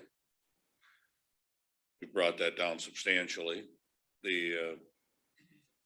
Yes, there's still some question, you know, the 570,000, we still don't have anything here. I mean, I'd feel a lot better if we had something started that we're building on instead of got nothing and we're trying to build. So I'm a little cautious over that. I'm not gonna. Oh, I don't blame you. I think it'd be a lot easier to do this where it's already been done. But Or at least have a start, is what I'm saying. I got you. But you see, I wouldn't want you to underestimate the amount of work you have done. The one thing I've learned in 7 years, and I'm one of the founders, is that our key landowner is someone with the passion for what we're doing, where it intersects with the capacity. You've already found a huge number of people with the passion for conservation. And if we talk to them, we've already narrowed down that haystack quite a bit. So you've already invested an immense amount of time and money into finding the right landowners. We don't have to start from scratch. We're going to start with them and say, hey, now that you got a buffer in, what do you think about this other cool stuff? And I would be surprised if it took a year to find a handful of landowners that were already interested. I'm not going to minimize the fact that this is a major permanent decision. So I'm not going to make promises I can't keep. It takes a while for a family to make those decisions, because we don't want anyone running around Iowa saying they got snookered. So we want them to be very careful. But I actually feel like, and because of the number of times I've been here and worked with your watershed folks, I feel like you've done the work, that the risk is relatively low. And honestly, I don't know what the options are, but if it's failing in a few years, I mean, don't give us the rest of the money. So I don't think you're writing us a check for 570 off the top. So feel free to cut it short in 2 years and say, you're not meeting your deliverables, but it's your local folks, it's local folks here who'll be on that committee that makes it do or die. The Food Policy Council just completed their strategic plan, I think last Monday, they adopted it. So I would agree, we're starting to see some things that maybe can present the beginning of measurables. So when you talk about food and all that, I'd say, that's great. They live here, they're food producing across the river in Wisconsin. So I am not sure what the deliverables are that I'm getting for $570,000. You would have $4.1 million of land protected on 520 acres, as I state here in the budget. You will not have 600 landowners met with, but probably more like 450, because we had to scale it back based on the dollars. So 450 landowners educated on the power of working buffers and growing food. You would have basically be doubling your staff in terms of outreach to landowners, because the overlap between what the WMAs are doing and what we're doing is so high. Those are 3 or 4 deliverables you'd be getting. Plus, you would be seeing a significant uptick in your public outreach regarding your buffers, as well as local foods and the power of local foods. You'd be committing $35,000 and $35,000 to public outreach. We employ, as a contractor, a professional marketing team. The concept works. Eric Wilson, who owns that company, was the communications director for Governor Branstad first time around. He's also an experienced AP reporter and news reporter from Waterloo, who's now based in Des Moines. And they are, that team of his is able to create videos, marketing videos for online or for watching here, which are 2 different things. He has connections with press media all over the state and the country, including in the New York Times, which we've yet to tap, but we keep bugging him about it. You don't want to waste that one. And we bring to this, with some of our funds, that expertise in outreach. Plus, we're bringing to you tens of thousands of dollars in Google ad grants. We pay a company just to make sure that we keep our Google ads up to almost $10,000 expended every month. If we don't, we lose the grant. So we actually pay a company $400 a month just to make sure that silt is out there on Google being seen. And we would dedicate a number of those ads just to the Dubuque area. So I think we're bringing a fair amount to the table, and I am reticent to make promises I can't keep. So but I think that's a fair amount right there to say that that's what you would be getting for $570,000. I hope that's clear. Respectfully, I don't mean to be disrespectful. No, but I don't, am I going to get a circle of farms for $570,000? Yeah, by this plan, you would have 14 farms in Dubuque County permanently protected. That's right. Now, since we're asking landowners to donate the value of their farms and donate their farms, we can't predict exactly if it'll be a perfect circle, but we'll tell you that you give us these funds and we believe that we will get you 14 farms. The first two, we estimate at 20 acres. The last, you should see right along the top, the last 12, we estimate at least 40-acre average. Now, according to Iowa State University, we can feed 200 people per acre per season, their minimum daily allowance of fruits and vegetables. In our current ag production, according to Iowa State, we're feeding 37 people per year the amount of pork that they eat. So you will see a pretty radical difference in your food security and your pandemic resilience if we can manage to not only protect, but put into production that many acres. Anyone who's grown a garden knows how labor intensive growing fruits and vegetables are. And we're talking about the possibility of 520 acres that would be permanently protected just for food production. We can't promise they'll all be in production in just 4 years. Any farmer will tell you it could take you a while, but that's a permanently protected farm. You never have to go back to it. We do it. We already have the funds built in. There's no future cost to you for personnel. There's no future cost to you on your public expenses for monitoring these farms. We do it all. That's what land trusts are built for. There's nothing. The land that's in ag stays in ag, so you don't lose money from rezoning. It just stays in ag. And with any luck, you'll start building some agritourism. I mean, why do people have to go to Cincinnati? Well, you could do it here. I mean, why don't we have more agritourism going on right here in Dubuque County that'll build your coffers and bring business and tourism to the state? The Amana colonies just announced they're going to do it. There's money to be made in bringing people to a farm and having them walk around and enjoy themselves in the sunshine and see the animals and pick some food. So yes, that's what we're telling you we would do. 14 farms in 4 years on this pace that we say at the top there. So how much money do you need initially? Well, according to the budget here, we're looking at a grand total in 2023 of 142,000, 23, 24, 194,000, 24, 25, 251,000, and 25, 26, 302,000. I mean, it's all laid out in the budget for you. But of course, we can't hire someone and expect them to stick around on a 1-year commitment either. So that's why I'm out there raising money for 3-year commitments. So we get some quality people, not folks who are just waiting for the next good thing to come along. We did notice in our pilot project that if you hire someone for 1 year, within 6 months, they're looking for the next job. Not a good way to have work going. So a 3-year commitment is what we go for. ARPA gives us 4. We thought it would be penny wise and pound foolish to do anything other than that. Okay. Thank you for this opportunity. Wonderful display, very well organized. You've got some proof points, so I appreciate you putting your application into Dubuque County. Thank you. Thank you, Susan. Thank you. I hope we can make it work.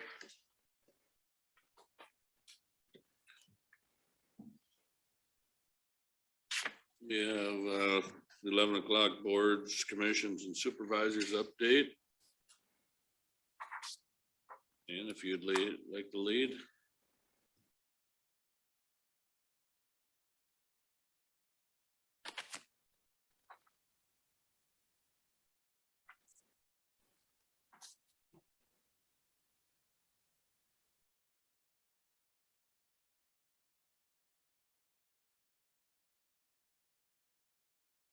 Here, would you like to skip over this and jump to the other two since we're running late? Yeah, did you have anything, Ann, or not? We did this last week, did we? Okay, so obviously this week will be, no, that's next week, ECR. Sunnycrest Board meets this week. Anyone that's going to do that. Here's meeting Thursday night. I'm going to attend. I will be attending that also. Okay. Juvenile detention center meetings this week. Sorry, can you speak up, Ann? The juvenile detention, North Iowa Juvenile Okay. Centers meeting. Board of Health will be Wednesday. Zoning is tomorrow.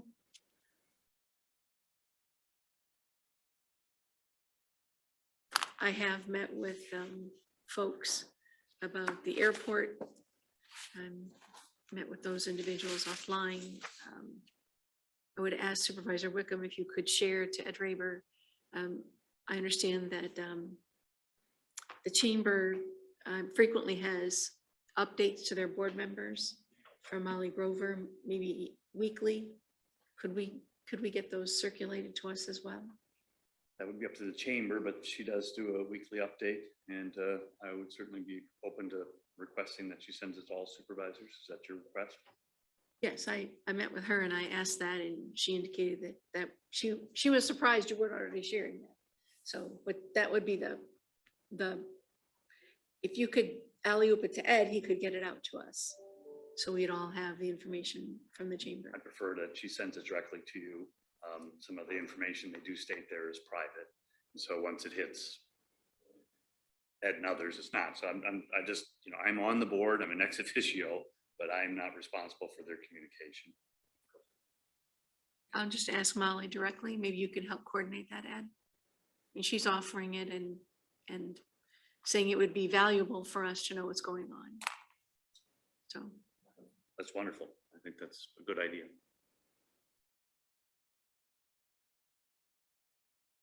Is that all you have?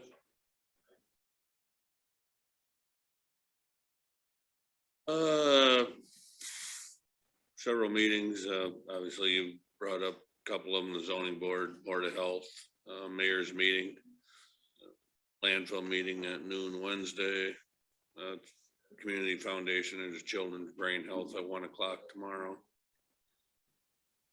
So,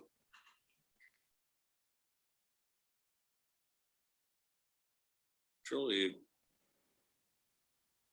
all I have going for the week. I have general meetings, but nothing very important. Ed or Jay, do you have anything? Nothing to share unless you have questions for me. No. Okay, we can move to the work session with the sheriff to discuss departmental staffing. We'll need to make a motion to recess for at least 3 minutes. Make it 5. Have a motion, a second to recess for 3 minutes. All in favor, signify by aye. Aye. Dawn is not here today. Does that mean we are gonna?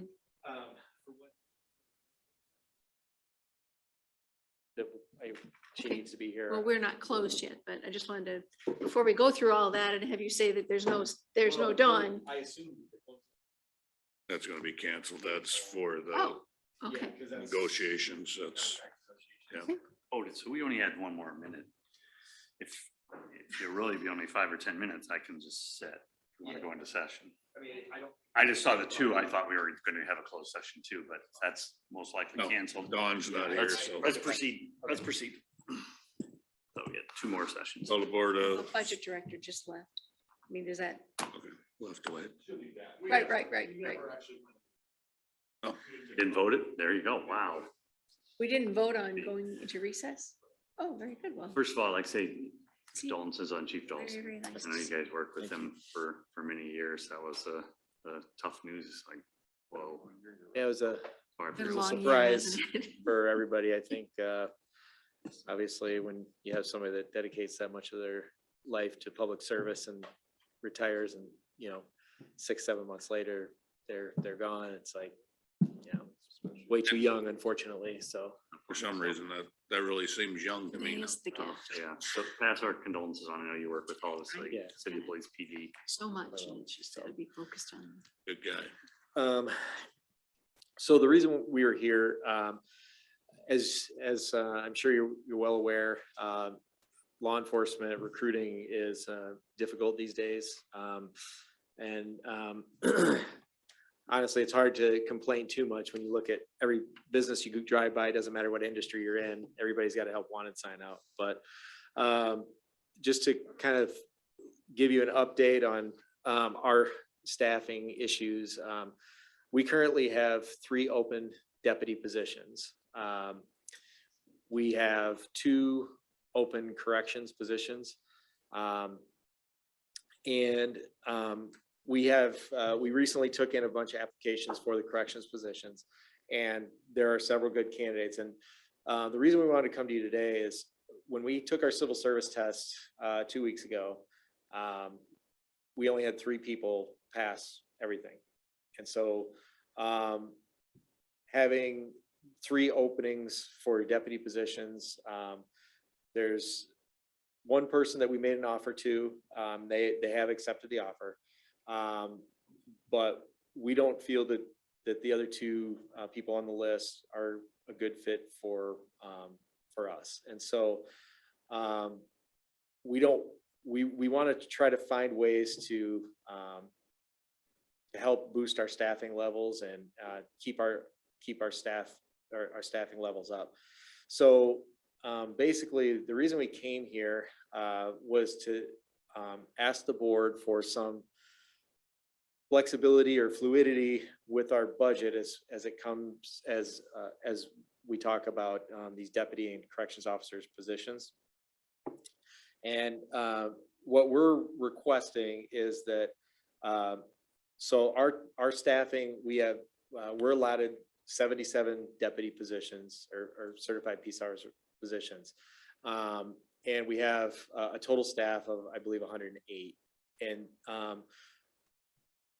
what we would like to do is have the ability that if we can't find enough people for the deputy positions, instead of coming to the board every time to ask to have those moved to a corrections position to fill that spot, if we could kind of have the flexibility going forward, just to say, you know, we have these open deputy positions. We're just going to hire these qualified people for the people that pass or that are eligible for corrections positions, move them into the deputy positions. And then if the people take the civil service test in the fall or the next time and they pass it, then we can transfer them back to deputy positions at that time.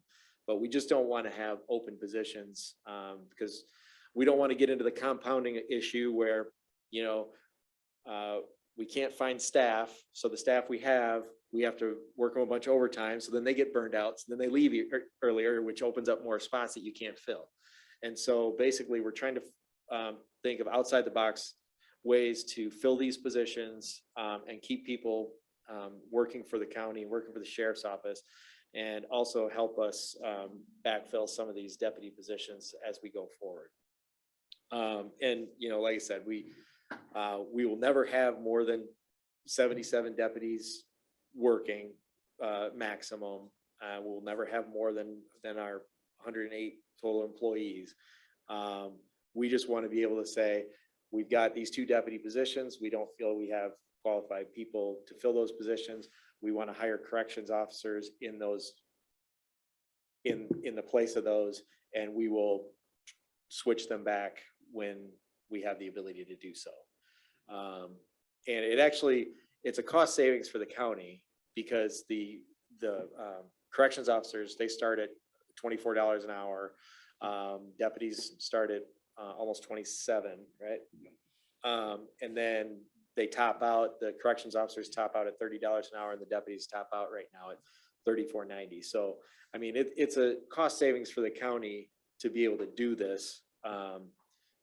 But we're just asking for the board's consideration to allow us to operate in this way until things kind of get turned around, and just to help us keep keep people coming in the door, so. Not increasing staff, it's just Nope, we won't. maybe increase. down to 75 deputies, whatever the other, up to correctional officers. which- Right. Yeah, that makes sense. That's, And then maybe in the fall, if 2 of those people pass the civil service test, then we're back up to 77 deputies. that gives you time to work with them to get them passing. Right. But the reason we wanted to come in is, and ask for this ability to do this is because we don't want to have to come to you every single time we have this staffing issue, which is probably going to be pretty frequent going forward. So we're asking for ongoing flexibility as far as our hiring goes with that regard. I think the good news is that the corrections officer's position, you are able to recruit and hire there, and you're satisfied. Yep. So that's, I think, a key piece, because when we started that, we were unsure with that change climate. We didn't really like that. We were unsure about that. So I think it makes perfect sense to me, and I'm glad you're looking at it and that we're having positive results with the corrections officers. It's good. On board as well? If you, you kind of defer in the academy down the road. Right. Too, so it's a savings up front. It costs more in the end, but when you do get caught up again, hopefully. Yeah, I mean, at some point, I hope that we catch up at some point, we don't operate this way indefinitely, but at least if this is indefinite, at least we have options, versus some of these other agencies that can only hire off a civil service test and, can't get enough qualified people to do that. So, we're at least fortunate in that regard that we have options. Yeah. I have no problems with it, as long as Mike can deal with getting them all trained. Discuss that, and in my opinion, it's a good problem to have, but Yeah. especially female candidates, that's.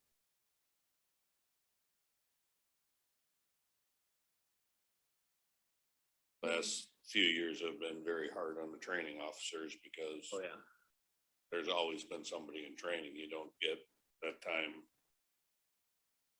decompress. It's just like you get one person trained and there's another one waiting, and you just keep.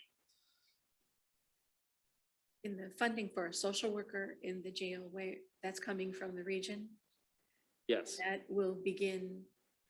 I mean, that potentially could be another way. I mean, this is a gender bias, obviously, but that how the corrections officers create opportunities for deputies, we hope. Social workers, once people are in the jail and you have a social worker with that skill set, maybe that will be another avenue as well. Well, obviously we hope so, but we were just talking on the way over here about, what the appropriate way is to get that started, because that's only been approved by the region. Obviously, it hasn't been approved by the Board of Supervisors yet. And because of my medical issue, I don't think I've been at work that much since it got approved by the region. So we haven't really had a good chance to sit down and discuss what that's going to look like. And I don't know if the best way to approach that, because we just approved the budget just got approved for the county. My initial thought is the best way to approach that is to probably plan on, looking at that as a budget ask for next year or for next fiscal year.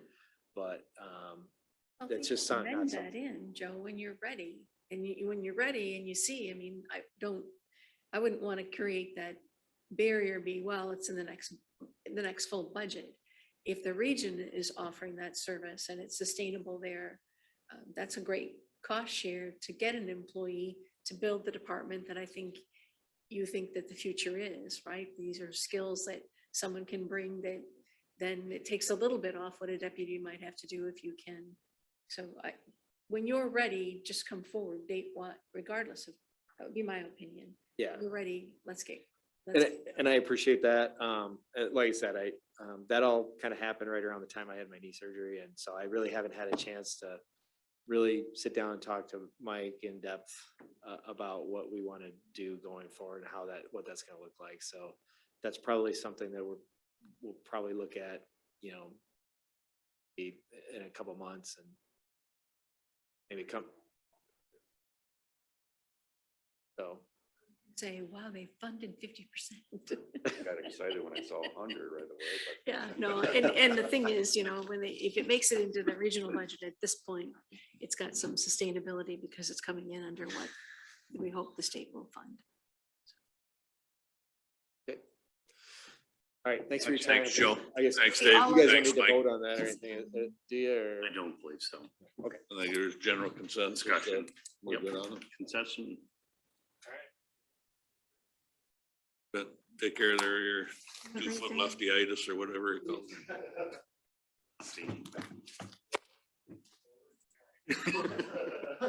You've been carrying them anyway, Mike, I know. Motion to adjourn? I will second. Have a motion and a second to adjourn. All in favor signify by aye. Aye. Aye. We are adjourned. Thank you, Jay. Thank you, Ann. So our next meeting is the evening meeting. Right?